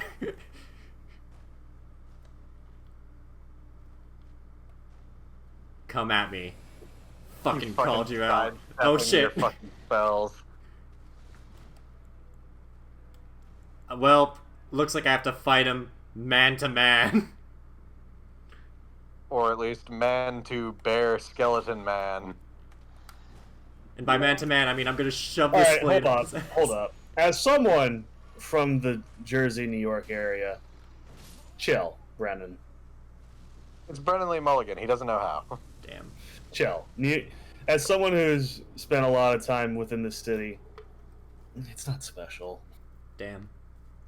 If you watch to the end, he kind of gets to that. All right, fine. Okay.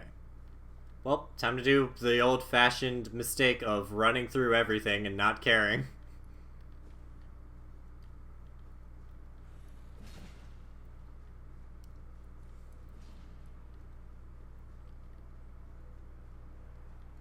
I don't know why you saying the old-fashioned mistake. All that popped in my head was, "You'll be surprised you're doing the French mistake." Voila.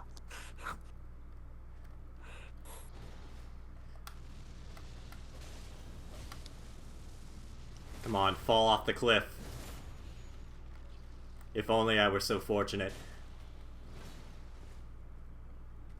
I do like that. Like it kind of if you're fighting one of these guys for the first time, backstabbing them lures you into a false sense of security because they fly apart before reassembling themselves. Okay, he is right. He is right on one thing. The haters come at New York, but it's like, okay, yeah, okay. You think I don't know? Oh, I am actually out of shot. My bad. No one can see my misery. Oh, that's because my camera angle is mixed up. There we go. Now people can see how miserable I am. Oh, God. Anyways, I love him just Okay. dropping in to give his play-by-play. Now I'm back, because now I have words. Oh boy. Damn, he's back at it again. Jersey has been A wronged. A little rat. Okay, Brennan, what rats have you seen in the fucking city? They are not little. There's no such thing as a little New York rat. Those things are... The smallest you're going to see is the size of a Nerf football. That's the smallest rat in New York you're going to see. Oh my God. He followed me this time. And I have seen them. They are... whatever. They're rats. I'm not going to complain. Kevin's just getting ganged up by like beast skeletons, This is suffering. all with scythes and sickles and all kinds of nonsense. Yeah.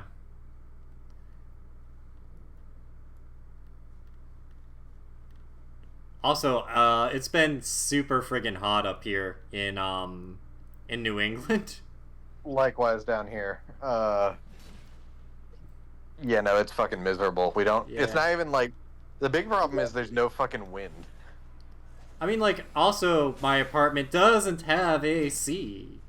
Oh, well, that Because- is a problem. It's just recently modeled, so I haven't bought a fan yet. Okay, genuinely speaking, Brennan deserves financial compensation for walking outside during SantaCon. Yeah, I can't even argue against that one. Damn.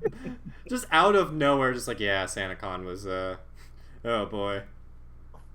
I mean, again, when he was writing fucking the Unsleeping City, he turned SantaCon into like a whole event.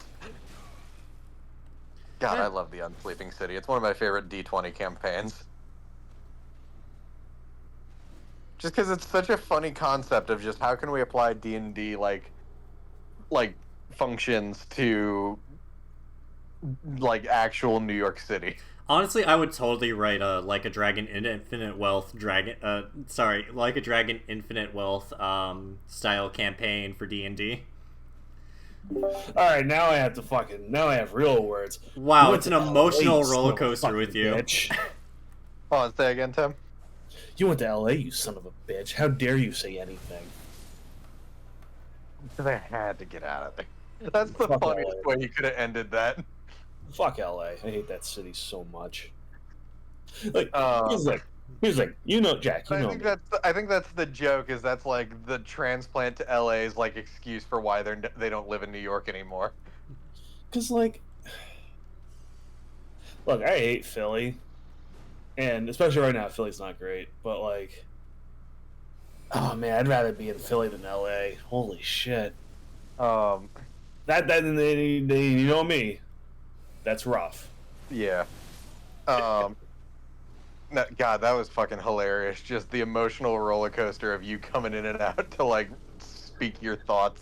Yeah. Kevin, I don't think the beam is doing the trick with this guy. Look, I got shot in the back, and also it's very finicky when there's a wall in the way. Yeah, Jack, there wasn't one in the way, and it barely scratched him. Look, I got shot mid-blast. I think I would have been fine. To be fair, Jack, I'm someone from New Jersey who has to deal with New Yorkers talking shit. So, like, Right? You're like, even though you commute there every day, like not every day anymore. Because, point you know. remains. At a time you commuted there every day, and they still treat you like you're fucking a fake ass, like just because you're from New Jersey. Yep. Like, all right, look. First of all, I only like your sports teams. Relax. And even then, they're lacking. Except for the Rangers and the Knicks lately. They didn't make the championships, but damn, they did good those seasons. Can't even argue with that. I was saying this, but I realized like partway through that you had gone back to watching the video. Like, I totally believe the SantaCon thing is real because he made SantaCon an entire part of the Unsleeping City campaign for D20. Yep. Here's the thing. I think it's calmed down a bit for obvious reasons, but like, there was a time when SantaCon was like a thing. Like if I remember correctly, because I haven't watched Unsleeping City in a bit, and I kind of want to go back and watch it again. They basically explained that SantaCon's true purpose is that like how Santa is real, and how he does his thing every year is cloning. He creates a shit ton of clones to go around the world and help him get his job done in one night. And then after the fact, well, there's a lot of clones. Not all of them are perfect, especially over the years as the cellular degeneration is out. And they need to get a way to like properly dispose of these fucking defective Santa clones. So they let him loose onto the streets of New York to get cleaned up. How is it that this is the Ow. second time we've discussed Santa Claus in this stream? Dang. Ow. Oh. I mean, hey, I got a red hat and a white beard. I could be Santa. You have a white beard? That's what, like. Also, I was gonna say, like. Well, in the game, sorry. I meant my character. I started mentioning this to Kevin. I just love the Unsleeping City as a concept for a D&D campaign. Just like finding creative ways to apply D&D mechanics to actual New York City. Yeah. Oh, I'm really excited to watch that campaign. The party's warlock only got their like patrons' powers because they tripped so hard on hallucinogens they peaked outside reality. Fair. That is a New York thing to do. Real quick, because I'm not hopping off. I am gonna do something really quick. Okay. I do love Tampa's version of SantaCon, Gasparilla. Because not just because I think it's a fun little thing, like, oh, it's SantaCon, but it's pirates. But my girlfriend grew up in the Tampa area, and she fucking hates Gasparilla. Not just because it's annoying, because it is, but also because the whole Gasparilla story isn't even fucking real. Not shocked. Like Maybe I should go somewhere else. there were no pirates in Tampa. I mean, Florida and that like whole like chunk of the East Coast likes to like market off the pirate lore, like folklore more than anything. So I'm not shocked. Hate to say it, can you blame them? How Not at all. Awesome. Also, real quick, the other thing, like another just example of my favorite shit from like Unsleeping City adapting D&D stuff. Zach Oyama's character, who is the party's paladin, the whole bit is that he's a firefighter who is just like the biggest puppy dog himbo. Yeah. My girlfriend's gone on about. Well, there's one character. Isn't there a character during that campaign who always rolls a 1 or rolls very poorly, rather? I believe so. Again, I haven't watched it in a while, and I feel like every season has like their dice shenanigans at some point or another. All right, I'll be right back. Oh. Damn, 2 damage is enough to knock this bird out of the sky.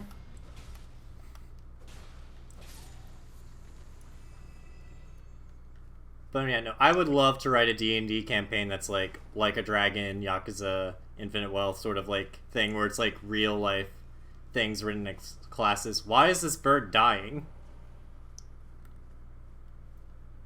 What is killing this bird? Let's see, who do we have as like the party members in Unsleeping City? We got Pete the Plug, who is Allie Beardsley's character, who is, I believe they're a wild magic sorcerer. Right, it wasn't a warlock. They're a wild magic sorcerer whose magic was awakened because they took too many hallucinogens. He returns. Sophia Bicicleta, who is the party's monk.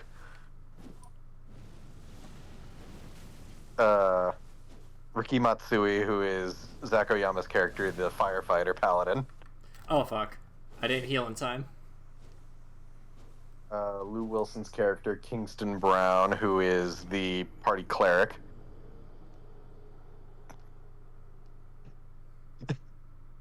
Brian Murphy's character, Cugrash, who is an awakened rat and the party's druid. I actually love that idea. Just like not even Master Splinter, but like... It's basically if Master Splinter was an actual New York City rat instead of a rat that just ended up in New York City. Wait, he's just a rat? Well, he's an awakened rat, so like you know how in D&D animals can become awakened and gain like sapience. I see. So I have a question for you boys. What's Go up? on. What is your breakfast of champions, aka the breakfast you really shouldn't be eating? Too many Jimmy Dean egg sandwiches. Denny's or a shit ton of pancakes drowned in syrup. I was gonna say a can of Monster and a Pop-Tart. Damn, I at least actually eat breakfast food. Pop-Tarts count. Unless there's cold pizza in the fridge, in which case... What is mass murdering this one eagle? I swear to God. Yeah, no. In college and also with a lot of my work, if I just can't get a bagel, I'll grab like a pack of Pop-Tarts. I'll drink a can of Monster that I really shouldn't be drinking. Then I go to work. Also, the prodigal son returns. Wait, he's back! God, he's back and he has bleed. Tim, before you got back, I was like talking about the party members in the Unsleeping City campaign because they all crack me up. Yeah. Especially the party's druid, Cugrash, who is an awakened New York City subway rat. Yeah. I forget. That's not surprising. Is there somebody from Jersey in the campaign? I believe so. I think it's Sophia Bicicleta, the party monk. I'm just saying, like, I don't know. I'm not getting into the... She's either Jersey or Staten Island, and I can't remember which. What's the difference? I'm just kidding. There's a huge difference. But no, real quick. So here's the Dimension 20 Wiki's entry on SantaCon. And this is under the Waking World, because there's the Waking World and the Unsleeping City in this campaign. Yes. To most citizens of New York, SantaCon is a yearly clusterfuck in which a bunch of college students, mostly from Hoboken, dress up as Santa and go on a crazy pub crawl, Now I'm offended. making New York City virtually unlivable for a day. They buy a lot of cocaine. No, all right. Now I have words for Brandon Lee Mulligan. Hoboken's nice. Leave Hoboken out of this, Brandon Lee. Under the next tab, which is under the Unsleeping City, in reality, SantaCon is the time of year when Santa Claus drops off his defective clones to be dealt with and disposed of by the magical people of the Unsleeping City. So here's my question for the Unsleeping City, really quick. Is it like so? Is there like the normal world that's our reality, and then the like, waking world, and then there's the Unsleeping City. oh my god, oh my god. Jeez, Yes, it is a pun on the city that never sleeps. No, it's not. Oh no, that I kind of picked up on that, but that is literally the setup I have for season 2 of co-op mode. Oh no! Damn, you got beaten out by Brandon Lee. Okay, real quick, I wouldn't think too hard about that because that's basically a premise in almost every like modern fantasy. Is that like how they explain like why there's normal people who are unaware of magic? Oh fuck! No, I know, but like it's a little too close. What? Just because it's set in New York? Because again, almost every fucking modern fantasy.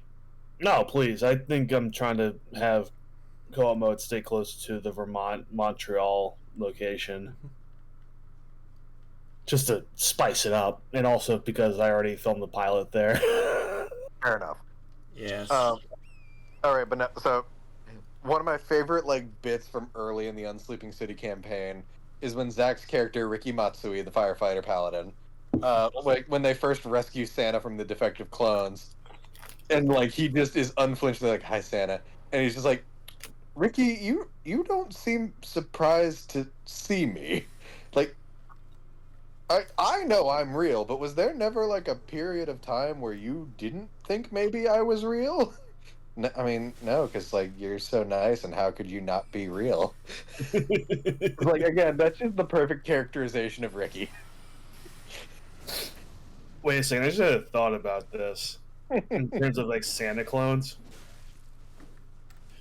Wait for Brandon Lee Mulligan to pull a John Krasinski rip off Craig McCracken. Also, real quick, because I did misspeak earlier, Allie's character Pete the Plug is not a warlock.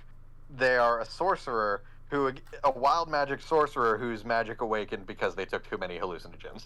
Got it. Okay. Real quick, Jack, do you get my joke with? Yes, yes, I do.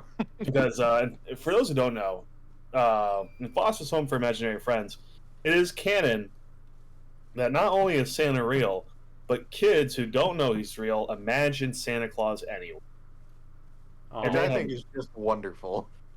And there's an influx of Santas every Christmas. You know, every Christmas Foster's deals with an influx of imaginary Santas that the families don't know what to do with after their kid imagines them into being. And frankly, I don't know what Foster's expects to do with them either. I mean, you expect me to believe all of those Santas, like every year, are still living in the house and getting adopted? Fuck no, they're putting down some imaginary Santas. I'm just gonna stunlock this bitch. Frankie and Mr. Harriman go in the back, and Frankie looks really sad, and Mr. Harriman's like, "Miss Francis, that's what we have to do." Okay, so I defeated. Necessary evil. Okay. Before we continue this, I have defeated Ancient Dragon funny. Man.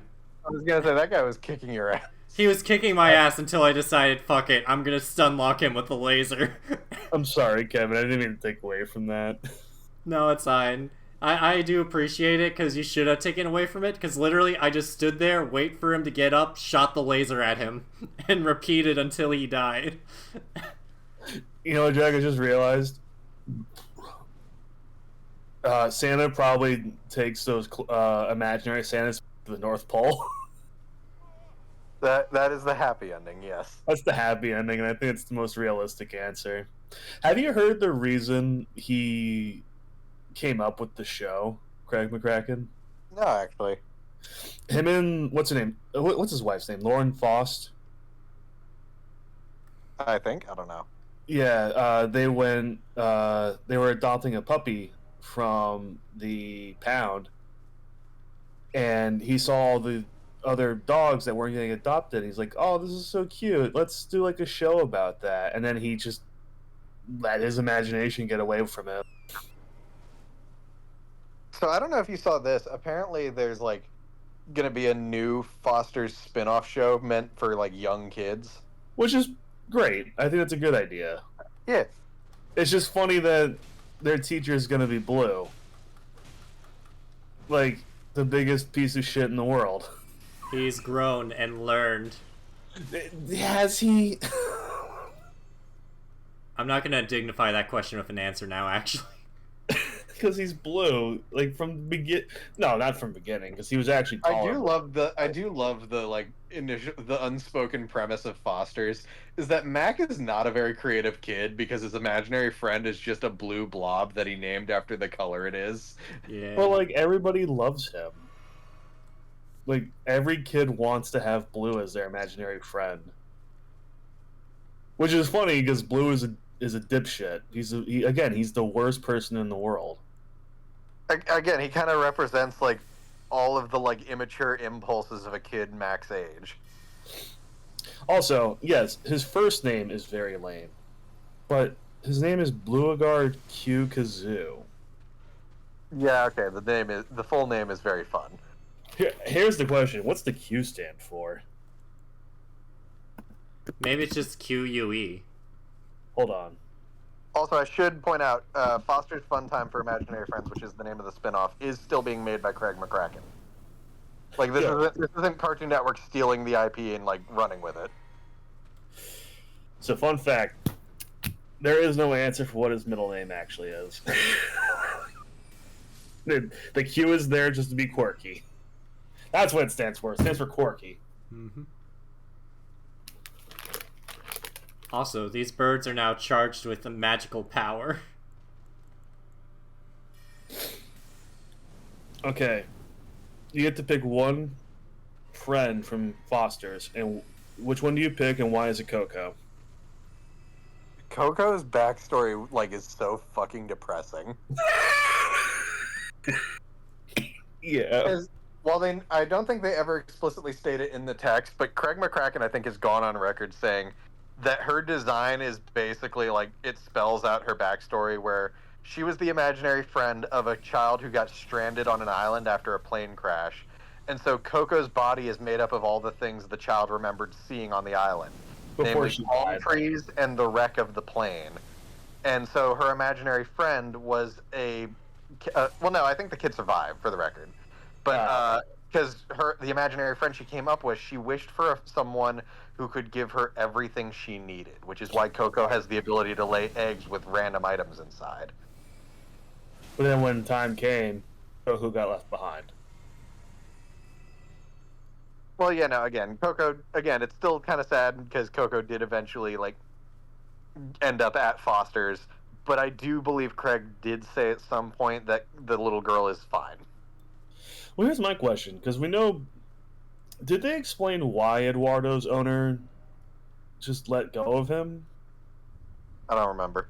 Because they explained why she needed him. Like, that part we understood, but, like... Also, I was kind of shitting on Mac's creativity earlier. I forgot a key detail.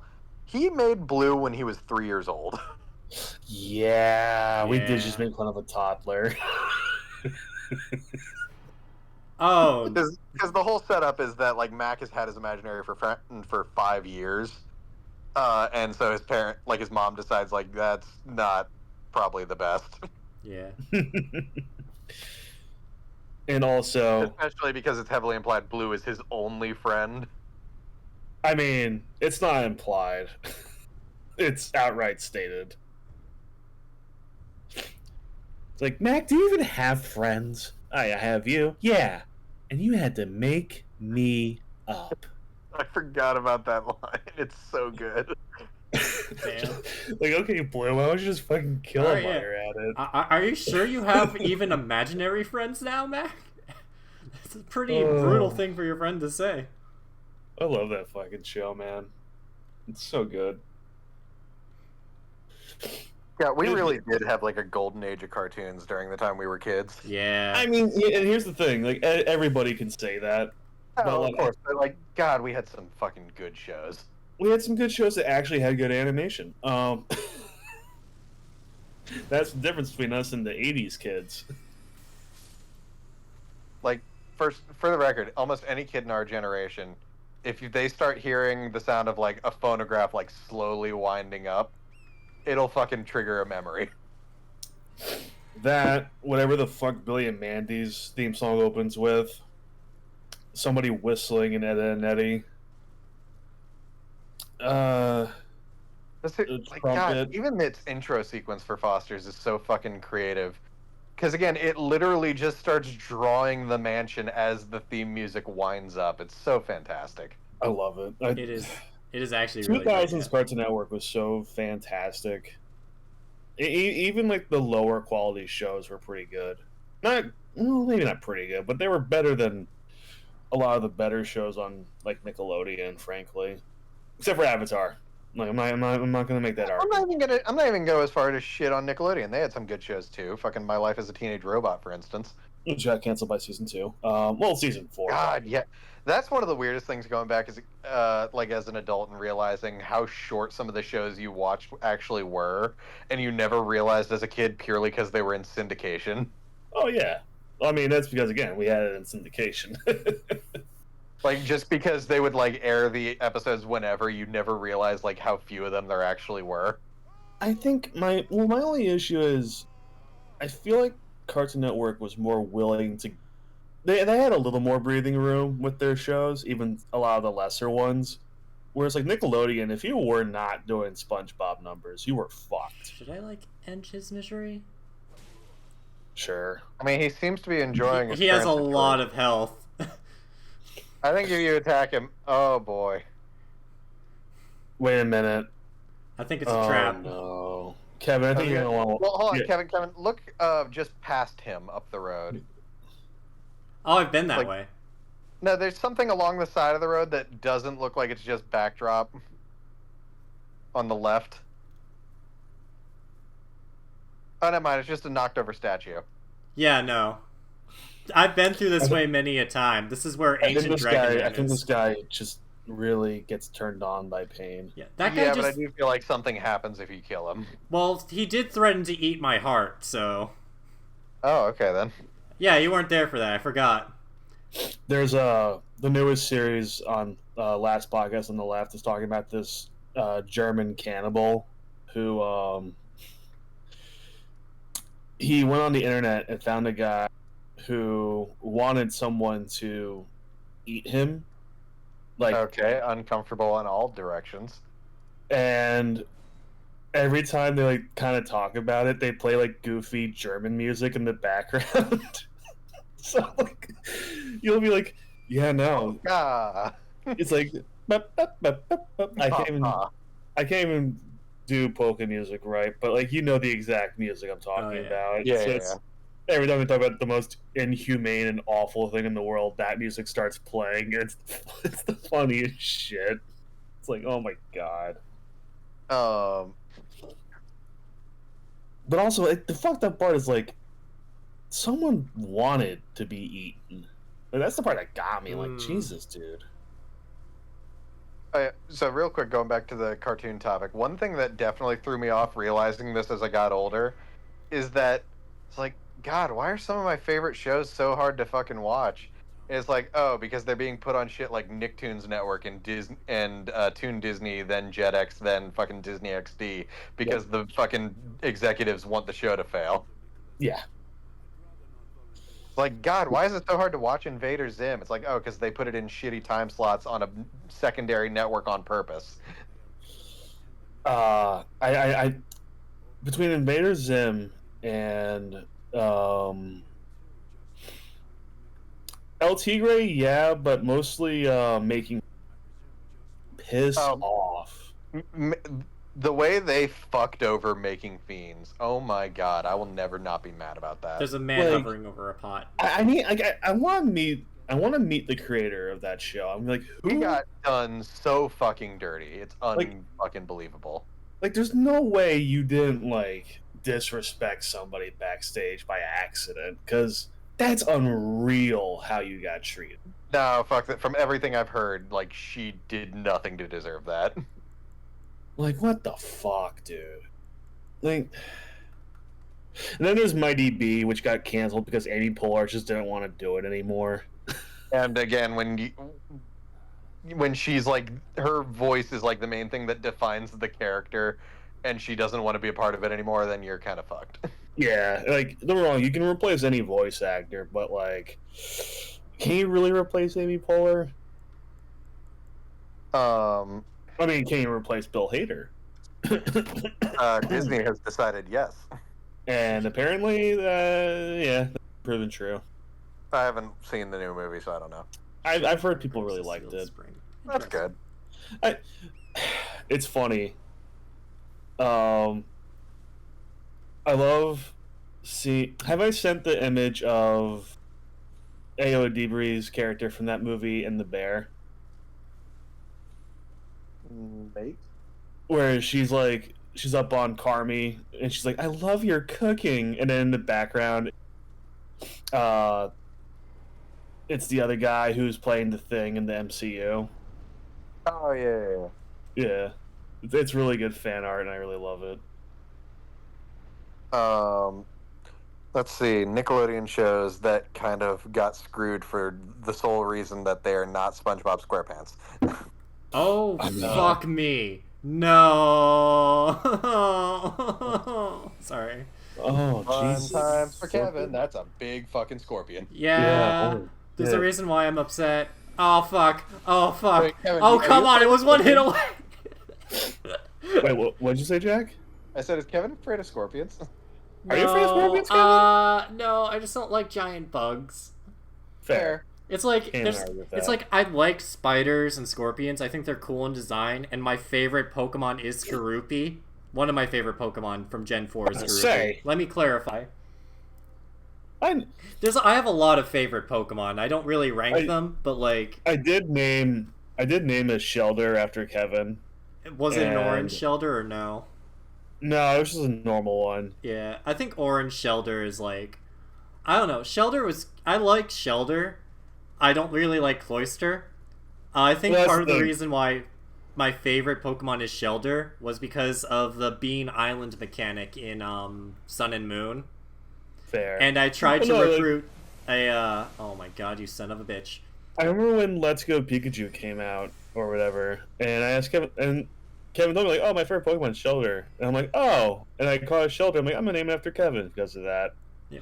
And then you were like, "Thanks, but why'd you have to name me after the Pokemon that's evolutionary form looks like a fucking vagina?" I mean, that is the truth. It's a valid question. Yes. Like, I like Shelder. Never fucking... like, Cloyster does look uncannily like a vagina. Yeah. Oh, well. Oh, fuck me. I found the Scorpion dungeon. Yay! Scorpions are kind of... I'm not really afraid of them, but also I'm like, I don't want you near me. I was gonna say, I don't hate scorpions. There was a spider that disappeared under my tablecloth once, and I'm like, I cannot play video games today. I can deal with it. The other night, a fucking spider like landed on my shoulder while I was in bed, and that just fucked me up. Oh, sweet! I can buff my spirits with this. There's so many cool. And God, looking at the roster of Nickelodeon cartoons, it really is. You either die in My Life as a Teenage Robot, or you live long enough to see yourself become SpongeBob or Fairly Odd Parents. Yeah. Or Loud House. I mean, I don't think Loud House has quite like reached the level of outstaying its welcome as like SpongeBob and Fairly Odd Parents has. I think it has. Oh, yeah, that show started after I stopped watching Nickelodeon. So here's the thing: it's not because of who the creator is. I'm gonna say that right now. I think, while the show itself is fine, have you seen the live action version of it? Okay, well, yeah, no, I'm not excusing that. That's just blatant corporate greed on another level. Yeah, no, I think it's on the same level in that regard. Let's see. Danny Phantom's just kind of a weird situation. Yeah. Started off really strong, and then Butch Hartman did Butch Hartman things. Jimmy Neutron, whatever. Is Butch Hartman in charge of the new Fairly Odd Parents series? I can't remember. Not anymore, he's not. Okay. You could tell because With his the new acting's not sequel bad. series, he's gone, and I've actually seen a lot of good stuff from it. Oh I love God. the courtroom episode looks really funny from what I've seen. I Just- love that they brought back Dale Dimmadome, son of Doug Dimmadome, owner of the Dimsdale Dimmadome. Oh Stop. no. I do love the bit where Cosmo's in the courtroom and he's like, I didn't do this. Okay, I did that. And he's just going through the list and then Wanda, hey, can I be trialed separate from him? That's the other thing. They've fucking made Cosmo and Wanda like actually enjoyable characters again. Yeah. Like we've been starving for them to be likable. I think I've seen And Cosmo's not just a one-note moron anymore, which is also amazing. I do wish they went back to his earlier voice just a little bit. I'm sure his voice actor wishes the same. What was I it? forget. It's supposed to be an impression of a famous actor. I just can't remember which one. Yeah, I can believe that. Let's see. One Yeah, of if you the like Google it, I'm sure they'll tell you who it's supposed to be. one of the scenes I've seen of the new Fairly Odd Parents show was just like, I guess they have to catch this one artifact and it's going through the door and Cosmo's like, here, let me get that for you. And the character, I don't know their name, is just like, Cosmo, and then Wanda's like, what a gentleman, and then just like, what? Yeah, I Like, saw you're that. not It's helping. Oh, Yeah. that is a person. If there's one thing the reboot remembered, it's this. Cosmo and Wanda are two halves of a whole idiot. Yeah. Again, Because Wanda may be the smarter one, but is as she? Flanderization kicked in on the original show, they just kind of pushed all the idiocy from the Fairly Odd Parents onto Cosmo, which also kind of then turned Wanda into just a nag, which also was awful. They forgot, like, oh yeah, Wanda's all smart. Oh, like fuck. she's the smarter one, but she's not smart. I really need to start seeing these coming. Came from the water. Actually, thinking back, Wanda is smarter than Cosmo original, but like, you know, not by a whole lot. But even then, Cosmo. I think it's a tie. It's weird. I mean, hey, again, there are two halves of a whole idiot. I think it does really work well in the earlier episodes, and then, like Jack said, just the Flanderization. It's like, Yeah. okay, one's naggy and the other one's just irresponsibly stupid. Oh, jeez. Also, don't forget that canonically in the Fairly Odd Parents universe, one of Cosmo and Wanda's former god kids started World War One. Yep. Damn. Ah! I'm looking at other Nickelodeon cartoons. I can't find anything about like what you were talking about Cosmo's voice being based on something, but that just might. I'm not saying it doesn't. It's not true. I just can't find it. Yeah. Oh, you know what it's supposed to be? Hmm. It's supposed to be Phil Hartman. But yeah, no, like pilot and like early show Cosmo, I can totally hear it. It's supposed to be Phil. Yeah, that's why I liked it so much. It's supposed to be Phil Hartman. Actually, wait. Cosmo pilot voice. You're gonna hear it once you start listening.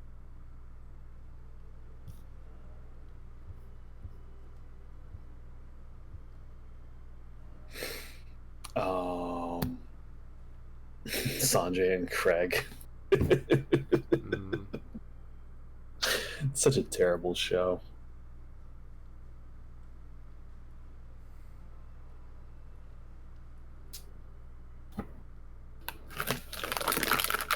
Actually, maybe Oh.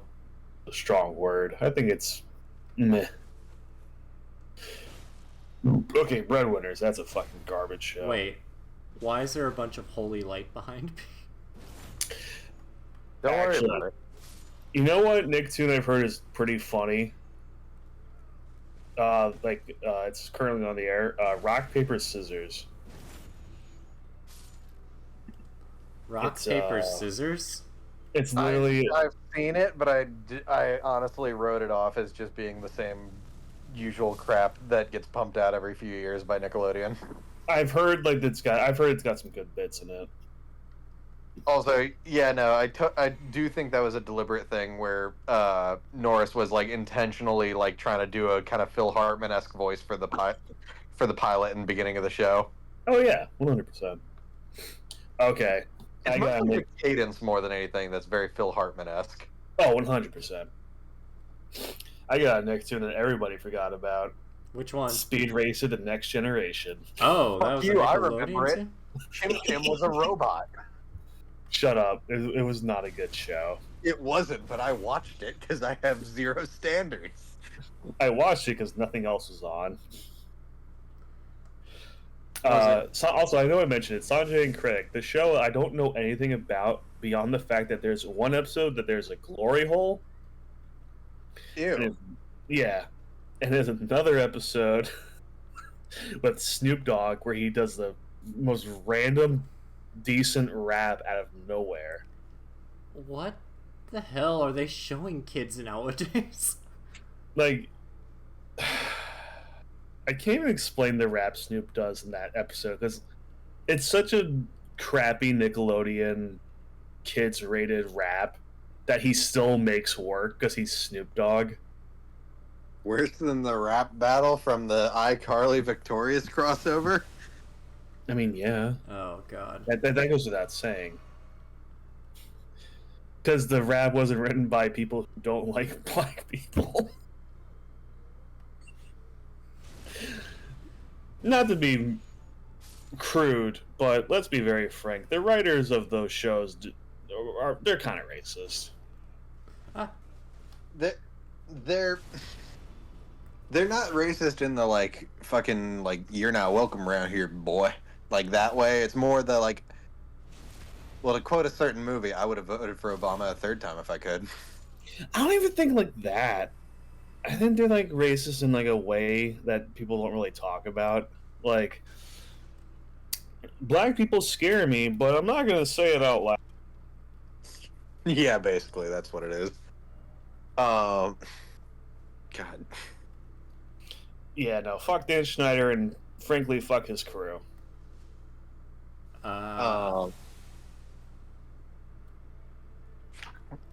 So we've been joking about this in our group chat. I adore how quickly artists have jumped on making memes for the new Legend of Zelda game they announced the other day. I've seen the one where they They're made the all Homer Simpson so chair fucking meme. good.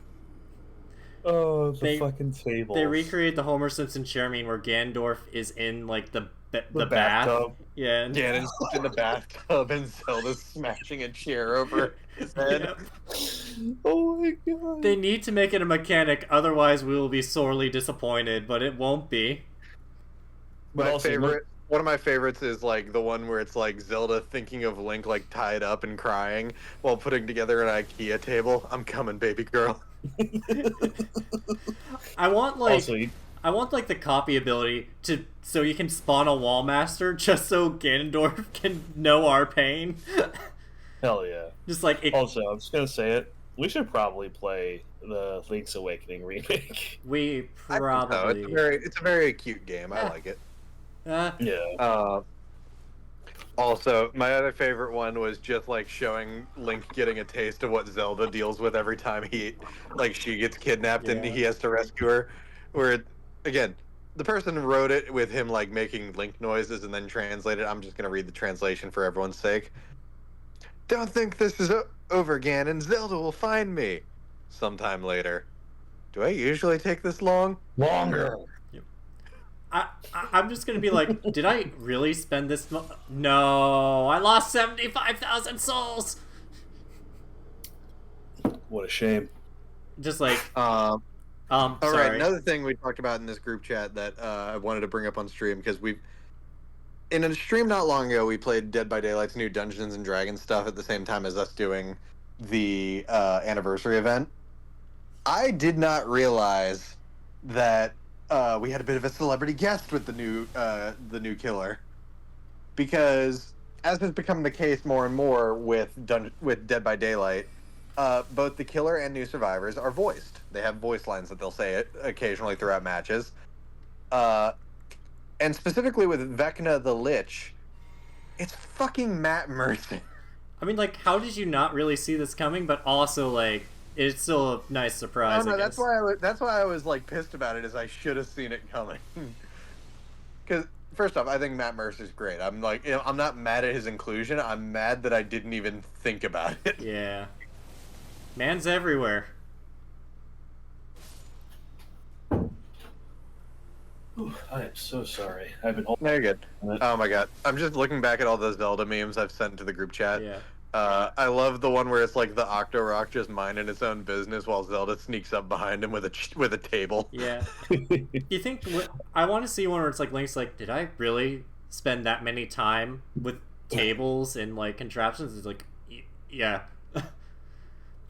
Real quick, Kevin and I were talking about Jack. Are you excited for the Marvel Capcom re-releases? Oh, it looks fucking awesome! Like the whole collection. I know I mentioned it earlier. First of all, there's the art done for Marvel vs. Capcom is done by it's great. It's a great style. Well, no, it's the artist's name is Bengus. Yeah. But that being said, if I could commission somebody to replicate that style for all of my friends, I would do it because I love that style so much. One of my favorite things that has come out of this collection being announced is in I think it's Marvel vs. Capcom 2 has a lot of like interactions that it shows in like the little like side like little slides of Spider-Man and Morgan. And so it's just led to a bunch of like wholesome art of them just being best friends. It's either them being best friends or, well, Or fucking, yes. they're fucking. But personally, I enjoy the wholesome shit more. Well, of course. I mean, that goes without saying. He's married. God. One of them I saw was like Peter coming home to MJ and like Morgan meeting MJ for the first time. Is like, She's like, I love your husband. Just like, and she's just going like, finally we get to meet. Peter's told me everything about you.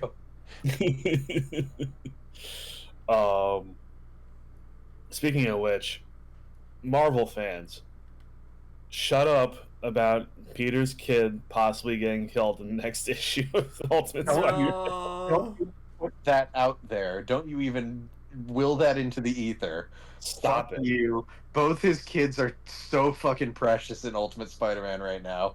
Like, please, like, let Peter be Parker happy. be happy for 5 fucking minutes. Please, he deserves it. How the fuck do I beat these It's roof frankly- gremlins? The stuff with his kids has been some of the most wholesome shit about this run. Like, The fact that he only made the suit red and blue because the black suit scared his daughter is the most precious shit in the world. I love it. I hate that. I've heard decent things about the Ultimates run from this generation. Like, nothing crazy, but like a huge I feel like improvement. there's a lot less like hesitancy with the Ultimate Spider-Man comics purely because again, Amazing Spider-Man is not currently in the best position right now, and B, even back in the original Ultimate run, Ultimate Spider-Man was like the one really good, consistently good series in that brand. Yeah. Ultimate X-Men this generation is fine. It's just not what I was expecting, which is normal. It's Why did- okay. Okay, I know I really like the laser, but why did I just do that to a common enemy? Because he was Ultimate, standing alone in the middle of a room and you thought that was suspicious as hell. I think But Ultimate anyways, Black Panther is pretty cool, not gonna lie. Do you know anything about that, Jack? Say again? Ultimate Black Panther? I don't, actually, so tell me. Basically, T'Challa, the invading forces are the Moon Knights, which is I did hear about the Moon Knights, yeah, where Khonshu just created a whole, like, army Being. for himself Yeah, it's pretty cool. I like it so far. in this universe. I'm only 2 issues. For in, context, but for those who don't know, like, I'm going to try to keep this brief so as not to, like, sound long-winded and confusing. Basically, back in, like, the aughts, and Marvel tried to, like, kind of soft, like, reboot on the side their various series for, like, maybe, like, a more, like, teen-oriented, like, demographic without, like, interrupting their main timeline, and so they called this the Ultimate Universe, where they could basically put new twists and, like, kind of grittier takes on some of their classic characters. And again, for the most part, a lot of these were just kind of like overly edgy, with a few exceptions. Like Ultimate Spider-Man was incredibly well received, Mhm. but eventually, they just kind of destroyed that universe, like, and ended those comics. And really, any characters that they thought were worth saving from it, they just made so they moved to the mainline timeline. Yeah. However, they've recently been setting up a story where that world's version of Reed Richards, Mr. Fantastic, who was evil and insane by the end of it, long story, has basically been trying to make himself a new planet, like to, in his own twisted way, make up for the one he lost. But again, he's evil and like sociopathic, so yeah. And one of the main things he did with this new world is that he intentionally went out of his way to make sure a lot of like heroes who might impede his plans didn't exist. Whereas cut to like a group that like knows about this kind of interfering and like helping give these like people who would have been like major players in the Marvel universe the ability to kind of like get what was taken from them even if they didn't know it. And in the new Ultimate Spider-Man run, that means that a middle-aged Peter, not middle-aged, but like 30. fully like grown, like 30s something Peter Parker, who is married to Mary Jane with 2 kids who are fucking precious, is given the choice to like get spider powers. And it also, another important thing, Uncle Ben is still alive in this timeline and is in fact the guy above Jameson at the Bugle, Kind of love that. which I love that. And so it just brings this very fresh like take on like Spider-Man, where this is a guy who like, unlike like classic Peter Parker, who's like a kid with nothing, who just like has suffered a lot of loss and like wants to do something right with that. This is a guy who basically has his perfect life, and then because he is still Peter Parker, still chooses to do good, and that is amazing to me. The other iterations of the Ultimate Universe right now, a little funky. They could still use some work. I don't think they fully go in with the concept of, hey, the heroes aren't really in this universe. Because Black Panther, like, T'Challa's already Black Panther, so whatever. And that makes Like again, less sense. we briefly kind of mentioned this. There is no like Mark Spector Moon Knight in this universe. Instead, Khonshu, being fucking Khonshu, has just gone and made himself his own little fucking army. It's kind of true in Ra, by the way. Ra's Oh yeah, helping. no, he's teamed up with Ra, which is even worse. But like, first of all, I want to say one thing. Of all the heroes that the Master or whatever Reed Richards calls himself in this I think it is the Master, yes. Black Panther wasn't top of like the bill to be worried about. Right? You'd think. Like him Like, and Doctor one of Strange. the other Illuminati members wasn't like a concern to you. That's my other thing. So it's Tony Stark who's basically keeping. Yeah, no, Tony's like the main one, like kind of trying to like set shit right. So everybody, there was a brief meme that everybody loved of Tony fixing the wrongs. Tony going to Ultimate Punisher. Hey, how you doing? Where's your family? Grabs a gun. No, just leave Frank alone. Let Frank be happy. Lord knows he doesn't get that. Please let Frank be happy. It'll make everybody else happier. It's genuinely better for the world if Frank is just a normal guy, Or just a veteran with issues. but with a living family. Exactly. Dang. Who else has a fucked up backstory in Marvel? Ah. Hey, Actually, how's it's Uncle kinda Ben good. doing? Unironically, the funniest shit in the world was if they have to blind Matt Murdock. Tony goes up to fucking Oh, this for fuck's really. sake. Well, no, he's already blind. Oh, but that would. But just imagine, it's like the scene from the Teen Titans Go movie almost. It's literally that scene from the Teen Titans Go movie. Tony Stark just runs up to Matt Murdock with a jar of ooze and just splashes it in his face. Exactly. Yeah. I'm so happy you called it ooze. Well, yeah, because for those who don't know, the original Teenage Mutant Ninja Turtles comics were a Daredevil parody, where they basically implied that the ooze was the chemical that blinded Daredevil. Exactly. No, in Ultimate Spider-Man, Daredevil is a blind preacher. Of course, he's a preacher. However, they do kind of hint maybe he does stuff on the side. Okay. Nothing's confirmed. No, he though, dabbles I in a think. little bit of vigilanteism. I don't remember because I haven't read the issue in a minute, but you know, Because look, blind or not, lawyer or not, Matt Murdock still got his dad's anger issues. and he's still a Catholic. He's still got guilt and anger more than he knows what to do with, so I would not be even remotely surprised if he's doing some vigilante shit. However, in an amazing change of pace, he's not as much of a slut. I hope. Tragic. I hope in this case, because he is a priest. Ah, Has Marvel lost its biggest whore? It is funny how whenever people make the comment that Nightwing is just a Daredevil ripoff, because he is, they're not wrong. Not just because he uses the same weapons, has a similar look and feel, but also because Dick Grayson's just as much of a man whore as Matt Murdock. And don't even argue with me on that. Also, I could totally picture Dick Grayson in the event that, like, people started to suspect he was Nightwing or, like, the first Robin, that he would start wearing a I'm not Nightwing sweater. And then there's the Harley Quinn show where Poison Ivy's like, "Great, I'm gonna die with like the third Robin. I was the first."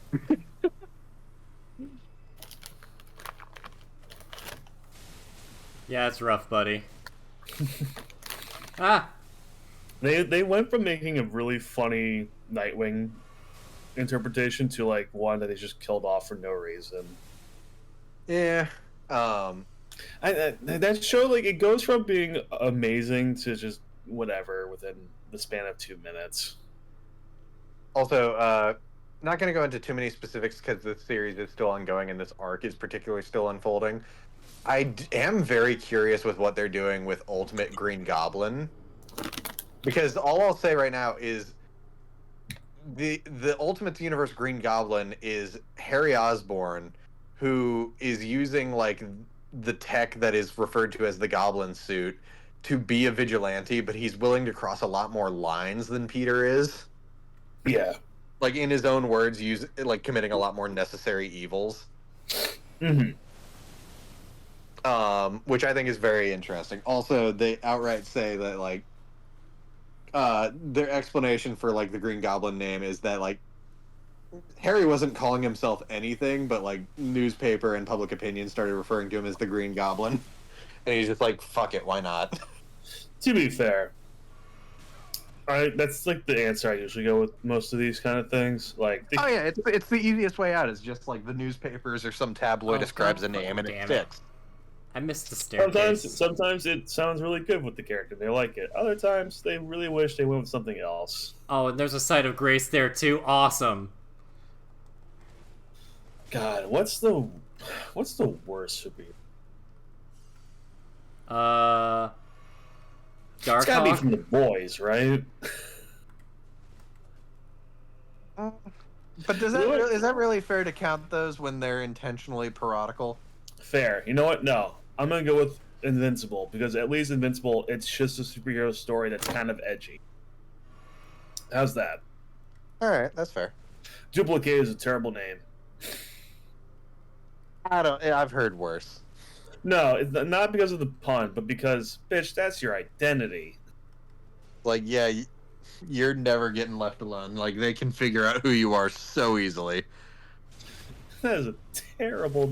Like, if you wore a mask and no one could tell who you are, great. Bitch, your face is right there. And you're going by your name. Okay, this is another one where, like, I don't know if I should count them because they're a Great Lakes Avenger. Yeah, you should. Good Boy. That is a terrible name. So for context, Good Boy, aka Goodness Silva, is a young girl whose whole power is she can turn into her persona, who is a giant blue werewolf. You're right, that is terrible. What? Context for Kevin: the Great Lakes Avengers' whole deal is that they're all kind of like D-rate superheroes with like mildly like embarrassing to like questionable useful powers. I have a Like one of the like steady members of the group is Flatman, whose whole deal is that he's like bootleg Mr. Fantastic. got it. How about the Wizard? That's a Marvel character. Oh god, I forgot about Whizzer. Or Fruit Boy. There's Arm Fall Off Boy. Yeah, but come on. Matter Eater Lad. Major Maple Leaf. Fuck you. That's awesome. I love him. Major Maple Leaf? He's just a Mountie. How dare this fucking listicle about worst superheroes put Squirrel Girl on here? How fucking dare. Are we on the same comic book reader article? Probably. Did they list Big Bertha near the top, which I also wasn't happy about? Did they? No. Yeah, they did. Fuck you. Big Bertha doesn't deserve that. 3D man, he is bad. No, I love 3D man. He's so goofy. Manbot, that's a pretty bad name, not gonna lie. Monkey Joe. Real quick, just because you kind of passed over it, I know that the movies kind of like trained us to not think too much of it. Negasonic Teenage Warhead is an awful name. Yeah. Also, her original comics book counterpart is awful too. The movies did so much for her. Thank God for Ryan Reynolds. Okay, someone's naming this as the cringiest / worst superhero or supervillain name in this regard, and I'm gonna throw hands. KG Beast. What? Who's calling KG Beast the worst? No, KG Beast is awesome. I don't care. That's a great name. It's so stupid, but like, yeah, that makes perfect sense. I mean, not a superhero, but a supervillain, and he comes up every time this topic comes up. Paste Pot Pete. That is bad. That's bad. Well, it's so bad that they actually changed his name in the comics. He's the Trapster. Okay. His whole deal is that he has a super-powered glue gun. It just keeps getting worse. Yeah. Wait, is he a Batman villain or a Green Arrow? Oh, fuck. Who did he fight originally? I think he's Marvel, actually. Spider-Man. Yeah, he's fought Spider-Man and Ben Grimm. God, he only fought the Thing? But also, look up his original design. His design has gotten much better, but look up Paste Pot Pete.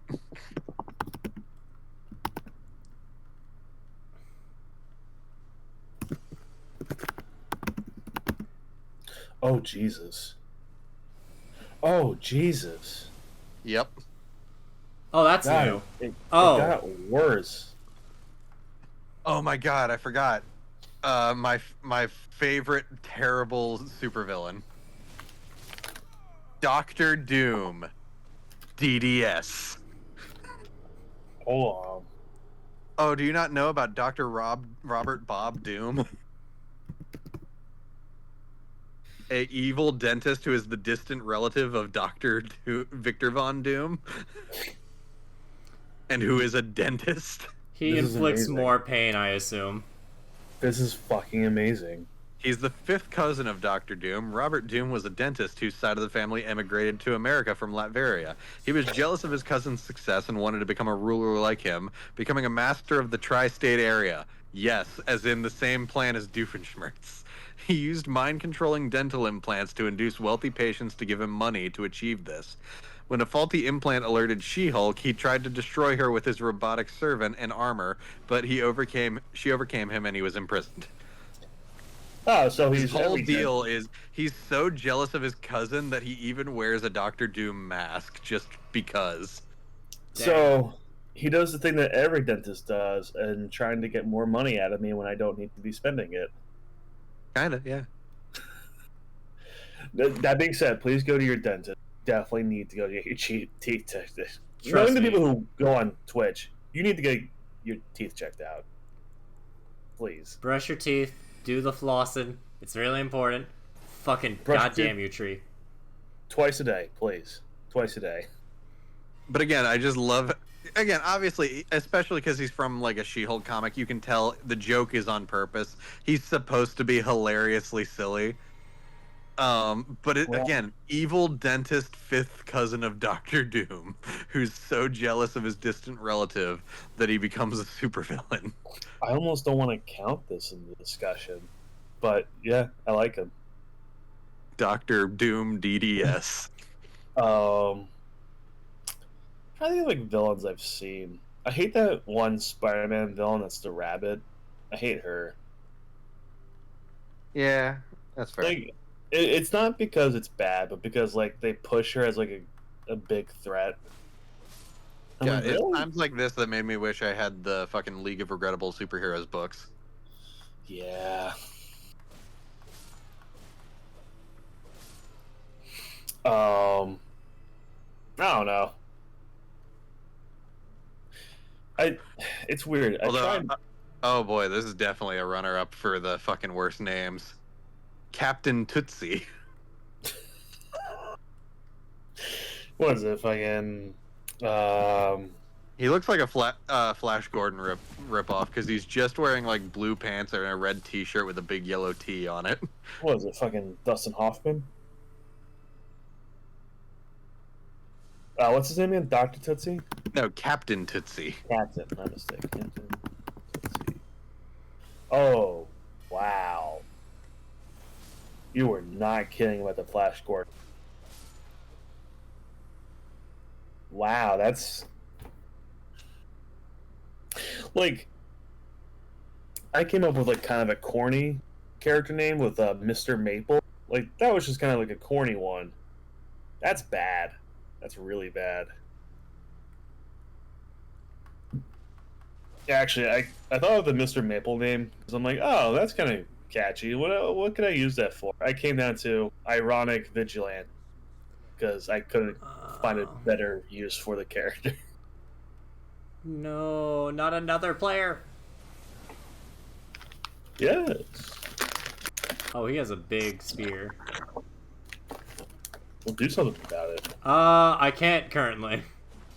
Hold on, just because again, I unfortunately don't have a actual copy of that book. Let's go to Panda Reds and like I'm sure he's got a playlist. Forgettable superheroes.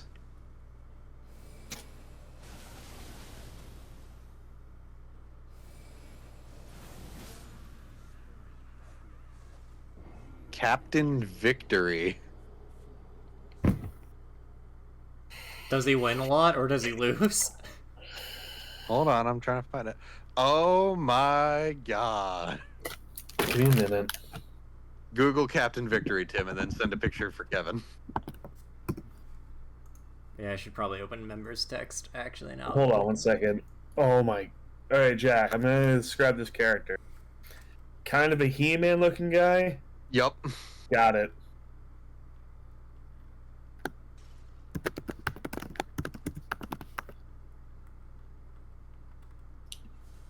Now, mind you, Panda is pissed at his inclusion purely because this is clearly a Jack Kirby character. No. I mean, you can tell from the art style. No, it's not. Well, I mean, the art style I'm sending is not.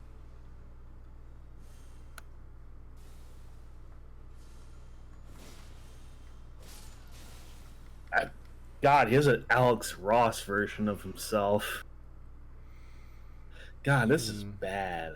This is Okay. Oh. So Panda just straight up said, Captain Victory is basically Jack Kirby ripping himself off because this guy's basically just Orion of the New Gods.